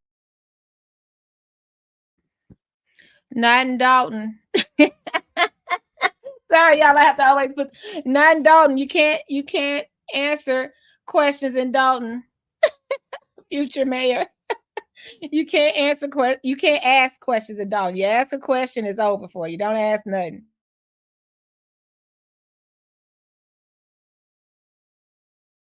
Equipped to work the position that you're in. Now, I know everybody, when they get into a position, you're not going to know everything. We're all are forever learning. But to be in a position in something you don't know and then you don't ask a question, that's just crazy to me. And this has been the problem with a lot of the employees in the village. They get hired the position and they don't have a clue as to what they're doing. And you have people come up to the village asking questions, because that house, through 3 administrative teams, I've asked about that house. I've wanted to purchase the house, fix it up, get it back on the tax bill. And it's just been a runaround for 10 years now, a little over 10 years. So I take it upon myself to go out, cut the grass, to try to maintain it so we don't get squatters or we don't get drug activities. Every empty house on my block, I make it my business to go out to maintain it, cut the grass, because you report stuff like this. That is huge. On my block too, it's an empty house, and it's like 2 male neighbors. They take their chances. I mean, they take turns, and like 1 week, if they cut the grass every 2 weeks, one neighbor do it 1 week. The next week, the other neighbor do it, because it was an abandoned house. And we did the same growing up. We had a house, the lady died, and my dad and the neighbor next door on the other side of the house, they were on 2 sides of the house. They took weekends changing to cut the grass. So I commend her for that, because sometimes we just can't wait on the village to move. And it's a shame that it took her 3 administrations and they haven't done anything about this house. And I don't know where she lives, but I'm thinking, I hope it's not this house that I'm thinking of in my head, because it's this huge house. It's been like that for years and it's always overgrown. And it's beautiful houses on the block, but that one, I'm gonna find out. I hope she speaks on the block. But the house I'm speaking of, I can speak on the block, is Dorchester. And it's horrible on the way that house is dilapidated. And if she wants to buy it and stuff, it just sucks they didn't let her participate in that. So good job. You already got me there. Thank you for doing that. To the village, you fill out the forms, you go up, you complain, year in, year out, month in, month out, day after day, nothing gets done. So we have to get people in those positions. And I think training is so important. A lot of these administrative teams, they hire people, they put them in position, but they don't train them. And it's apparent that it's a lack of training. So before you put these people in position, you know, implement training, set up some things. I mean, if it's another township that's over and adjacent to us, and if it's working for them, there's nothing wrong with say, hey, listen, can we let our people sit up under your people for a week or Right. two As so a they can collective. learn the system, so they can gain some knowledge about the position, so they can be able to function better in the village. As a collective. Absolutely. Yes. So I think that's a great idea, and that we've identified some, blots on Dalton. I know when the news talks about Dalton, they talk about, you'll always see a picture of the downtrodden. You'll Right. see a picture of a vagrant that doesn't even live in Dalton, that's just kind of traveling through, but Yes. they try to um, have that as a representation of the village as a whole. Right. Can you talk to the people about what type of people live in Dalton? Yes, I get so angry every time I hear the news say, "Oh, it's a poverty-stricken community." And I'm like, "Where are you guys getting this stuff from? If you would actually come out and speak with the people that live in the village, you have nurses, you have doctors, you have teachers, you have professional people that get up and go to work every day. Like, these people make good money. And if they wasn't able to make the money that they were able to make, you wouldn't have any homeowners. So I don't know where they get this Dalton is, below poverty level, and the people are struggling. They make less than 25,000 a year. And I'm like, oh God, this narrative that they're putting out there is crazy. I mean, me ourselves alone, we make a nice living. Like, we're not struggling like the way the media portrays it. Now, yes, granted, we might have, lately we've been getting quite a bit of Section 8 tenants moving in and things of that nature, and a lot of the homeowners have been complaining. And one lady asked me, well, what would you do about that? I said, well, as far as when you get a lot of Section 8 tenants moving in, I would create a program that they would have courses that they would have to take and to learn how to maintain a house, because a lot of people that rent houses don't understand what it takes and what goes into actually owning a house. I think that's for everybody, because sometimes people don't understand that even though you have a house, you have to cut your grass, shovel your snow, salt your path, light your path. Things that you do as a good neighbor and a renter or homeowner. Loudness, just respecting your neighbors. I think that goes for everybody. But that's interesting, because I remember when Dalton, we talked about this on the show before, when they only 1/4 of Dalton could be Section 8, and I think now it's not a limit. When I worked for the housing department, like, it was a whole application process. We held the owners accountable if their tenants didn't do the right thing. It was totally different. On our block, we have tenants, and people assume they were Section 8, and that made me feel so bad, because they give Section 8 a bad name. Like, you just don't get, like, people like, oh, they Section 8, and that just means they're the worst, right? And we found out that they were actually like squatters. And I'm like, so y'all are just saying these are the same. Like, their yard was horrible, and just not overgrown, but toys in the yard, abandoned cars in the grass, just craziness. And people are like, oh, they're Section 8. So I think people are judgmental on Section 8. Like, if you don't know somebody's business, how you even know they're Section 8? Unless you could FOIA it. I'm just saying, like, you just like, oh, those people moved in, they're Section 8. Let's not forget, you got all these big companies that's coming here, like First Key Homes and Better Homes, and all these companies that's renting the houses in Dalton. No shade to them, I swear. But it's like, a lot of people, the rent is, now this is the truth in my perspective, the rent is so high. Like, we'll see houses for $3,000, $2,800, and you like, that house is nowhere worth that for rent. And it's like, the people cannot keep up with the rent after so long, and they fail. Like, $3,000 of rent in Dalton is, no matter, that's expensive, and you still have to pay your water and light. We see it's a lot of ways the housing department is failing Dalton, a lot of ways. And I think if you start educating these people, a lot of their disposition and attitudes towards just renting someone else's house, their outlook on it will be totally different. I believe there also has to be opportunities Yeah. available, not only within the village, but you talk about sitting up under, the adjacent villages if they need to learn something about administrative processes, or if they need to, share into something that's working for their village, then we should implement it in our village. And I Yes. believe that the fact that we're under Thornton Township, there's, I believe, 17 villages Yes. underneath that township. There's a lot of opportunity for us to share Yes. and learn and grow. And, the resources are there. I think the Yes. people are willing. And if somebody does come in and they take up Section 8 housing, I think that some opportunities should be laid out in front of them, just like it is for those who own homes in the village as Yes. well.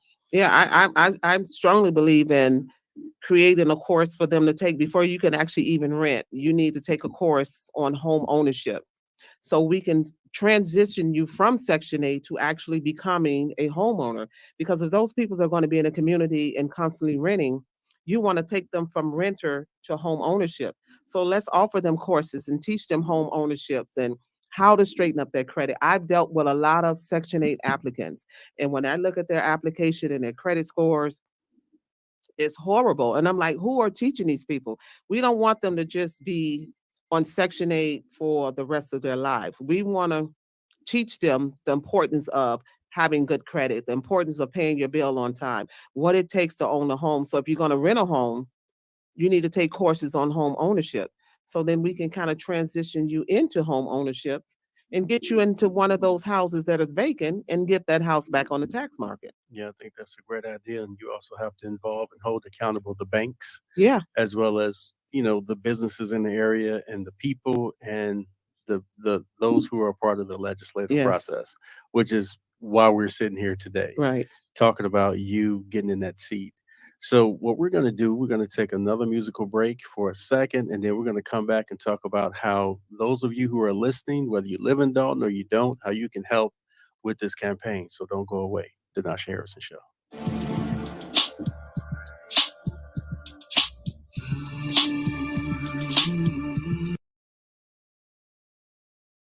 Let me know in the comments, is she hitting on some of the things you want to hear? I think that's a positive.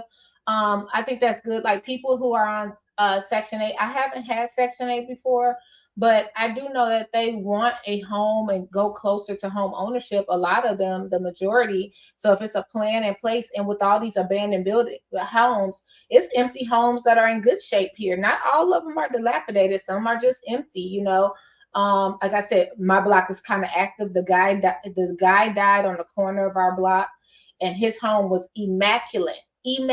Somebody moved in there, squatted for a year, tore it up. It took a long time. So now the bank or whoever redid it and it put it for sale. Someone got in there again. So it's really interesting. You got to hold the banks responsible too. So I'm just wondering, what do y'all think? I think now we're getting a little closer to what her policies may be. Y'all let me know if I'm wrong. I'm warming up a little bit more. And yeah, I think so, right. Her strong suit is real estate since she flips houses. Scott says this has a rent to own. Oh my God. Scott, we need to do a video about that. Rent to own in Chicago was really huge. Rent to own was really huge in Chicago. We used to. Tiffany was on the housing committee. Garda says, does Dalton have a housing committee? If so, who's the chairperson? When did they have the meetings? Remember when we had a finance committee, housing committee, and public works committee? All of it gone now, and a police committee. All of a sudden, now I'm getting off target, but all of a sudden it seemed like the police committee is coming back together, but we haven't seen the finance committee. Isn't that something? And the water bill. Good question, Big Mike. What's our plan on the water bill?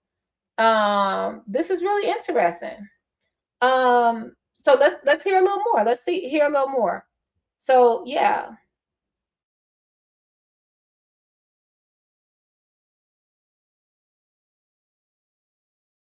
From this bottom to Hennessy with more. can I give? I'm giving all of me. For real, it's only getting hotter for me. Harder to see. Free to call in whenever. We're talking to hopefully the next mayor of Dalton, Illinois. We're talking to Mrs. Jordan. Thank you for joining me on the show again. You're welcome. So, Thank you for having me. very wonderful topics, very serious topics. It is no joke when you decide to put your hat in the ring to be a part of the solution concerning the legislative process and where you live. I talk about it on the show all the time about getting involved, getting involved, getting involved. And as I listened to some of my shows when I was talking about getting involved, getting involved, getting involved, I started to see the things that were going on in the village. I wanted to ally myself with anybody who was willing to do whatever it took to represent the people. And again, when I hit the landscape, I had no impact, no idea how deep the rabbit hole went in Dalton, Illinois. And again, I've only been there for a little bit over a year, and I'm seeing the same thing that a lot of people have seen. You actually have lived through several administrations, Yes. and so many other people in Dalton have lived through several administrations. So my solution is to continue to try to work with anybody who wants to work for the people. And if you're stealing from the people, you're not working for the people. If you're not being transparent with the people, you're not working for the people. You don't care about the people. You care about yourself. Maybe you care about some of the people, but that's not how you run a village. That's just my opinion, and that's actually my experience. If you are supposed to stand for the people, then you find solutions for the people, and you don't steal from them. Right. We don't steal from our brothers and sisters. We shouldn't steal at all from the people who worked so hard to make Dalton and any other place their home. That's just one of the principles that um, you should not betray. And with that, as I've told the people who are close to me, and for those of you who have yet to meet me, I'll support anybody who will support the people, which is why I'm supporting you, because I do believe that you are going to support the people. Since I've known you in this short time, you've supported people that Right. we've had around us. And it's just a blessing and it's very refreshing. I'll say that again. It's just a blessing and it's very refreshing to be a part of a process that is going to bring change. And Right. this is what I've said to some of the people as well. Somebody came up to me and asked me, why would you even run? Because you just got here. You're not from here. Why would you even run when the people that are actually sitting in the seat are actually doing the job? And the response that I gave, not to give the whole conversation, Right. but the response that I gave was that if I'm for the people of Dalton and you're for the people of Dalton, then why should it matter who wins or loses when they're running for a race? I don't even really care if I would win this seat if I Right. really felt that the person in the seat was doing the job. Right. And then that person said to me, well, how would you know if the person is doing the job or not if you don't even know the person? I said, well, you look at the record. Right. If the record shows that you're doing better than I could ever do, Right. then I will concede and I will make sure that I support you. Why? Because you're supporting the people. Now, if you're upset because I'm about to run, then are you really for the people? Right. If you're upset that I'm about to throw my hat in the ring for this race, and I'm telling you that I'm for the people of Dalton, and you're saying you're for the people of Dalton, then let's compare. I don't have a record. You do have a record. Right. So if I feel like there's some things that I can do better, guess what? I'm running. Right. So, but at the end of the day, you say you for the people, I'm for the people. So guess what? We all win anyway. Right. And so with that, I've learned very quickly that if you're gonna go ahead and do something, go ahead and get to it. Right. Because you cannot wait for the people that's currently in the seat to Right. assist you with how to legislate when they've dropped the ball on it. So that's how I feel. That's my opinion, and I'm glad that I'm running for trustee on your ticket. Well, I'm glad to have you. And I'm looking forward to winning what's ahead of us, and that's what we're gonna do. And with that, I'd also like to take this time to say thank you for having a conversation. When Yes. I believe we were, I think it was at the meeting first, or was it at the town hall? Was it at the town hall, or was it at the? No, it was at the Lori Lightfoot. Okay, so it was at meeting, yeah. the audit meeting, the Yes. findings meeting. Yes. And so that Monday, I announced my candidacy for running for trustee, and then I believe that Thursday, they started to unravel what was going on with the finances in the village. And I'm looking forward to the next meeting to find out, in more detail what they have yet to reveal. Right. So I'm looking forward to running on this ticket. I believe it's a strong ticket. I believe that we're going to have the support that we need Yes. to get, to get the win that we need so that we can take care of the people. Right. This is a position that you should humble yourself to be in. Right. This is a position that demands peace so that legislation can go forward. And I believe that you're listening to and you're looking at the right people to do it. So with that, before we wrap, I would like to ask you to highlight your businesses again. If somebody wants to patronize your business, how do they go about it? Okay, so if you want to patronize the bakery, it's like I said, it's an online bakery. You can go to www.dessertsbycassie.com and you can just stroll on there, place your order. It comes directly to me. I fill it and we get it delivered out to you. It's fresh. You just tell us where you want to deliver, what day, what time. I mean, some people order and say, "Oh, I don't want it until Saturday," or "I want it tomorrow," whenever you want it. And then we deliver it right out to you. So that's the .com. Is there a phone number for it? Oh, yes. You can call 773-956-3231. Once again, that's 773-956-3231. And that's www.dessertsbycassie.com. Okay. Well, I'm looking forward to tasting some of those desserts. And I promise you, I'm going to have to pat yourself on the back. Pat myself on the back. Mm-hmm. They are out of this world.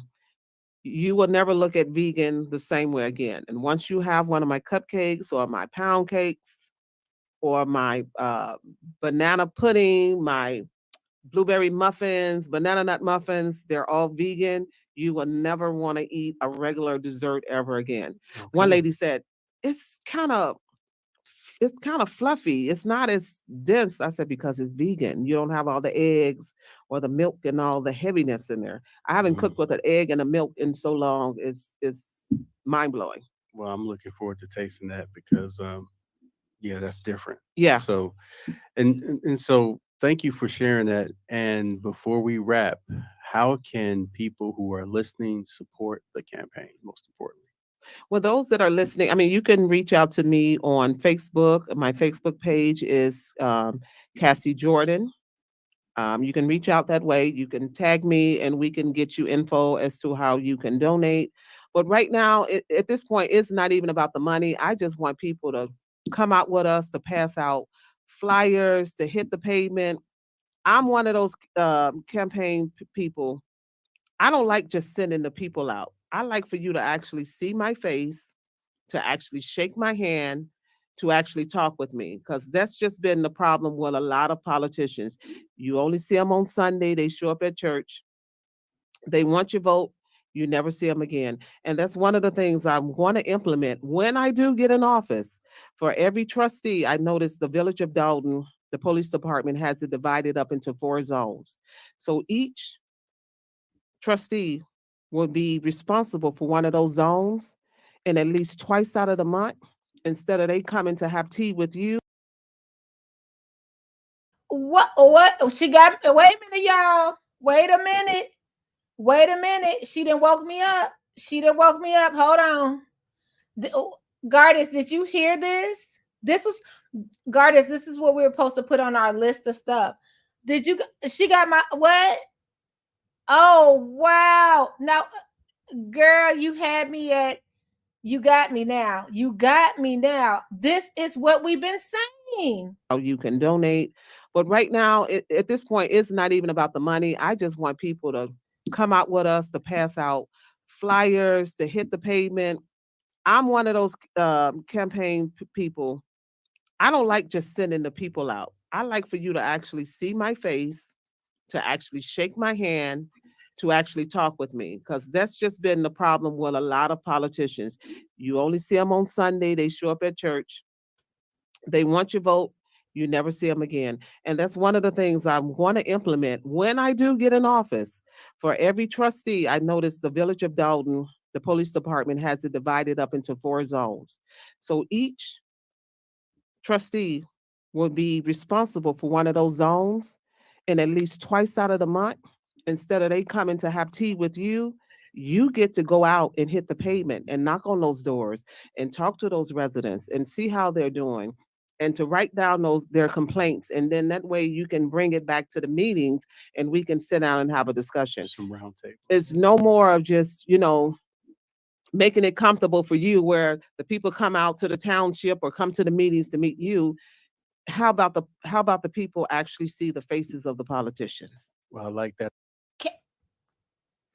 What's that website? Where we get our banana pudding from? This is what I'm talking about. No more you go to tea with the trustees sitting in a gym and they bring you some cantaloupe and some cheese and crackers. And they actually have a zone, almost like an alderman, that they're in charge of, because some of these places, like over there by Kanawha and the west side of Dalton, it gets neglected because our trustees live on the ritzy side, I want to say, or they have a good block and they have an active block. They don't even go to those areas, or they don't go to the old part of Dalton. This is so cool. Okay, she woke me up. Now I know it's easier said than done. I know it's easier said than done, Big Mike. But it's just, I just don't understand why we don't have any kind of zones. Like the trustees are like, come to us. And we vote for them and we don't see them no more. And I'm not speaking of just these trustees. I'm just saying this is important. Yeah. Oh, wow. I don't know how that's going to be, but it's, again, I got to go back to the realistic part of it. Like you were saying, Gardis and Big Mike, one person on the slate, right? So I can, that's just me. I'm like, what? That idea, and like that idea, the other ideas that we discussed, and there's more ideas that we will discuss. Yes. And guess what? We're going to have you come back so that we can continue to talk about how we're moving forward and how we're going to clean the whole house concerning Dalton, Illinois. Yes, it's time to literally clean the whole house. The whole house. Yes. So thank you for joining me on the Denasha Harrison show. All right, I really appreciate it. She got a little more comfortable at the end. So you guys, this is what we came up upon today. These are the new candidates. They have a long road to go to February, but we have two more people. So you guys, rebuilding Dalton mayor for 2025, Miss Cassandra Hobson-Jordan, and trustee, we heard him speak at the board meeting. I'll play that again at the end. His candidacy is for trustee, and they're running as independents. Okay. This was quite interesting. Let's go to her website right quick. I mean, her Instagram, because in both, let's see what she got going on over here. So if you're a vegan foodie, let's take a look. Like we offer businesses. So this is her. So this is the Instagram. So she has this up here. And what did she post this? Let's see where she posted this. Oh, it was a video. Hold on. I didn't know it was a video. It's a video? Hold on. Video has no sound. Okay. August 21st, she posted this. So about 10 days, we're into who the mayor would be. No comments. Oh, that cake is pretty. That cake is pretty. Let's see. It looks good. Let's see what else she got here. Go big or go home. Who wants to? Oh, the charcuterie board. She did a charcuterie table. That's pretty. Let's see what else is going on here. Okay, we just got to work on the social media because it's a little blurry. So she's gonna definitely need some work on her social media. She's baking here. Let's see. Just wanted to stop by on this good cold winter morning and say good morning. But as you guys see, I'm up and about baking, getting an order together that has to go out. This was like a last minute thing. Got my strawberry going here, chocolate, lemon, and I got some butter pecan down there. But listen, if you guys get a chance, go by my website, www.dessertsbycassie. Check me out, place an order. And yeah, we can get them delivered out to you. And by the way, all my items are vegan. You have good, healthy desserts that taste good, that's moist, that's not dried out. A lot of vegan stuff has a tendency to be dried out, but not these. Okay. So we'll give it a try. Desserts by Cassie. Oh, Tori Muhammad. Let's see what he had to say. What's up, family? This your brother Tori Muhammad. Hey, we got pulled up on the day by Desserts by Cassie. Desserts by Cassie pulled up on us and brought us 3, 6, 9, 12, a dozen cupcakes. What we got here? We got a carrot cake, cupcake. That's a lemon cupcake. Strawberry cupcake. Those are pretty. Sweet potato cupcake. Oreo cupcake. Pineapple cupcake. Oreos what are that one is. I don't know what that one is, but that caramel on there, that look good. It look like a praline or something. Then we got a red velvet. So, and this lemon is busting out of the cup. He's a real good guy. Yeah, Tori Muhammad's a good guy. Lemon on lemon. And these cupcakes are vegan, plant-based. Remember, Gardis, what was it? Because see, I'm old school. Bean Soup Times, wasn't it? So he's been doing this media thing for a minute. So this lady might be on to something now. Y'all check out Desserts by Cassie and order some and let me know what you think. You know what this is. We got carbs. No, he got a new brand. We got Cobbs. Okay. Catering with Cassie. So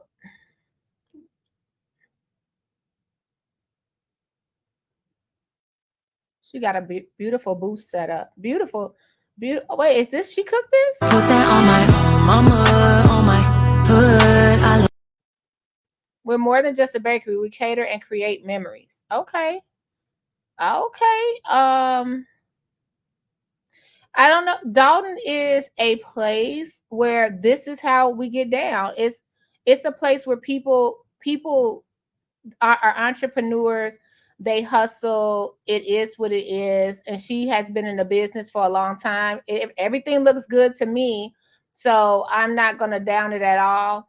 I'm going to ask, what are we going to do with how would this affect, because she's baking it herself.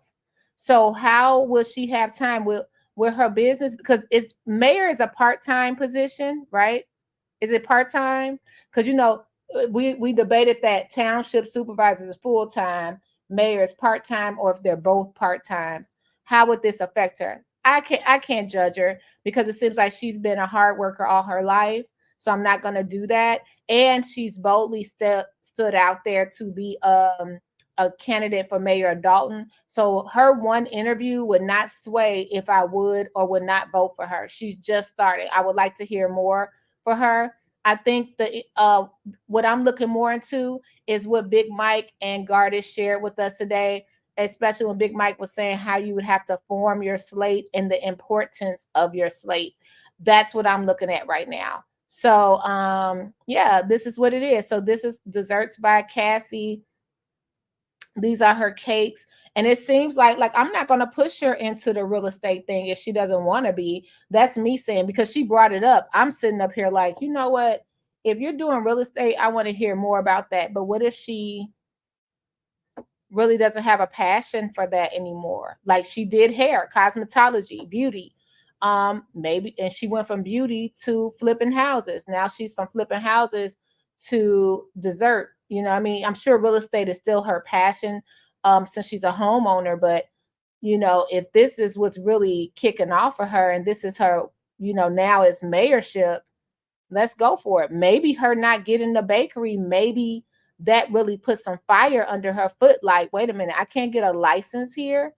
This is how you're structuring Dalton. I can't get a bakery license, right, for my business. Then I'm living next to an abandoned home because I'm listening to what she's saying. Then I'm living next to an abandoned home that I've been trying for 3 different mayorships to get them to just maintain it. Hey, I might as well throw my hat in the ring and become a mayor.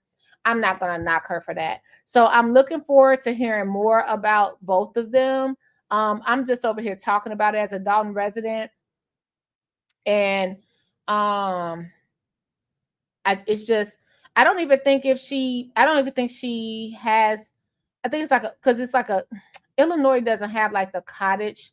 Don't quote me, but I'm not gonna get into it. She posted it up there. We're just reviewing it. So I'm not gonna get into her, I'm not gonna get into her business at all. But this is what it is. If you're interested, maybe if you go and purchase when she's popping up shop and or order, maybe you could ask her about it. You know what I mean? I didn't even know she was around or that she did this. I knew nothing of her at all. 16 years she's been here. I've never met her. You see what I'm saying? So this is how separated Dalton is. I've never met her. She could live across the street from me for all I know. We go in our garage, close the garage, and come out the garage, and that's it. Cut the grass, put the sticker on the car, and mind our business. Okay, that's what we do here in Dalton. So, like she said, she brought her neighbors together and stuff like that. That's really awesome this day and age because our neighbors in certain neighborhoods, they switch all the time because homes are getting foreclosed on, people are passing away, things are not kept up by the next generation. A lot of things are going on. So Dalton is not the way it used to be. So I'm willing to give all a chance and hear them out. So I think that was pretty cool. Yeah. Yeah, just keeping it. We're just gonna keep the vote. What's bothering you? What happened, Regina? I didn't miss what you said. I'm over here talking and looking at cupcakes. Oh yeah. Oh yeah, Regina has stated she wants to ensure the staff is well trained and can shadow other townships. Yeah, that have things in better shape. That's good. Like one town, but see, this is the thing. We were talking about this. Like Gardis brought this up today. Homewood would be somewhere I want to shadow. Homewood and their what's that called? It's not Chamber of Commerce is phenomenal. Phenomenal. We're right off the expressway in Dalton. Y'all forgive me, but I just have to say it. I think it's certain things that when you get off the expressway that just drags our town down. And one is that little lingerie hotel. When you get off the expressway, you run into those the gas stations, the White Castle, but when you look to your left, it's like a hotel about an hour lingerie situation, and it's advertised. It looks weird. It out of all the places that look out of place, that looks out of place to me. It just looks weird. It's a lot of things that bring our community down. You know what I mean? So if she was going to change some things, it's a lot of bars, it's a lot of liquor stores. I just don't see, like she said, we need a Chick-fil-A or a Portillo's. I just don't see Chick-fil-A or Portillo's coming over here. But maybe you can get something, like maybe one big box store. Like what closed recently? What don't we have? We used to have Target in Calumet City. I don't know if we have. The only thing that's open is that Jay's Beauty World. So I'm trying to think of what would be a big, maybe another. I wouldn't even say a grocery. It would be up to, we need a better chamber of commerce. You know, we just need a better chamber of commerce. Yeah, Mary Maxwell's. Stan Brown has a chance. You know what? Big Mike, I know you be cracking me up with Stan Brown. He stays out the mess, doesn't he? He stays away from the mess. Stan is like, what he says, I just ride a bike.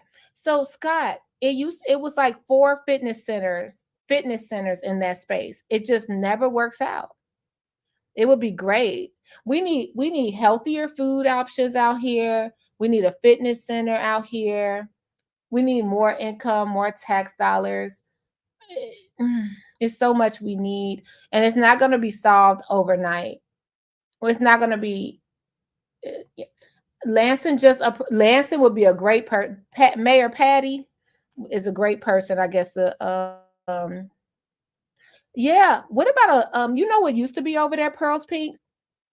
It used to be a school in that area that did like CNA training and stuff like that. So when people wanted to just train for their CNA and home health care, that was really nice. It was a good trade. And then you know, it used to be a dance studio over there growing up. It was a dance studio, a taekwondo studio, you know, just I don't know. I'm saying all these things, but I just don't know if it's any interest for those things in the area. You know, I'm just speaking on it.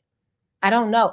Maybe a rehab center for people that, you know, need rehab on themselves with the equipment. That would be great. Like if a hospital, like if a University of Chicago opened a rehab center over here, that would help us out, right? Truck driving school, since it's so close to the expressway and the main street. I don't know. You know, this is just me thinking, but I'm going to say anyone that's trying, I'm never going to knock you. So if you're trying, go ahead. Oh, really? I remember so many good things. Good things used to be. Just know we don't need any more nightclubs. We don't need any more liquor stores. We could do, what's that thing that we were talking about? We can get the tax money, the CBD stores. The weed stores, right? That would be great. That would add tax money in, right? We already got those smoky stores. We might as well put in like we don't need any more slot machines, any more liquor stores. If people are driving over to Mission to get their cannabis, go ahead and let them get it in Dalton. That's my opinion. I'm just talking. Thank you. Dispensaries. Yeah. Yeah. When towns go black, businesses leave. It happens everywhere. Remember, Mary, it was a real estate school here too, back in the day. I think it was Caldwell Banker, because a lot of when we left Thornridge, you could go to like local nursing training, real estate training. It's just nothing out here, and we need it. We need it. We have Menards already. And we used to have Ace Hardware, but they closed down. No, Gardis, shush. Just so you know, in South Holland, where I live, Walt's Food is closing. They've been here 90. Walt's is closing? Are they closing the one in, it's another one like Homewood? Oh my gosh. Oh my gosh. We used to have Baker Square. Yeah. Not Walt's. And it's such a easy store to run in and run out of. It's so easy. A little more pricier because it's a smaller store, but it's real simple. And now, how is Walt's closing? But what's that store over there in Almar Plaza? It's like Fairway. It's not Fair Play. It's like Fairway, I think, unless it is Fair Play. They've been there forever. I don't think nobody shops in there. It's like really thing. I'm really sorry. That's family owned too, right? That's very impressive, isn't it? Yeah, Dalton was an elite place to live back in the day. We had everything, everything. Y'all, well, we've been long-winded, 3 hours and 33 minutes. Despite it all, I'm really happy to see that it's some people trying to get change in Dalton. Believe me, I'm happy. I'm happy to hear, you know, I don't know politics a lot, but I wonder if just the people saying what they're going to do will light some fire out of, you know, some more people like, hey, you know, it's people coming for our seat. It's not just cut and dry. I think it's pretty interesting. And I wish, and I'm praying for the candidates because I know it can be hard for all of them to be out there because now here come the smear campaigns and the trash talk. We're a community that needs to work together. What I like about what they both said is they're willing to work with people if they're willing to work with them. So it seems like Mrs. Jordan and Mr. I forgot, where's my paper? Harrison, I think it is. It seems like they just both were at an end and was like, no one's listening to me. No one's going to help. And she's been here 16 years. Just, hey, let me throw my hat in the ring. I'm trying. So hopefully they're able to get some answers to the questions. Even if they don't win, they're able to make a change just by running. All right, you guys, we was long-winded. Can I be recognized, Mayor? You want to be long-winded? I'm just asking. I'll see y'all later. Make sure you like, comment, and subscribe. And if you can, I do have ways to support me. It's the QR code on the right and the Cash App or Zelle below. Thank you so much. You be blessed. Enjoy your weekend. Happy Labor Day. Bye. Commentary Blue Commentary Burgundy Commentary Commentary Blue Commentary Comment Burgundy Blue Commentary Blue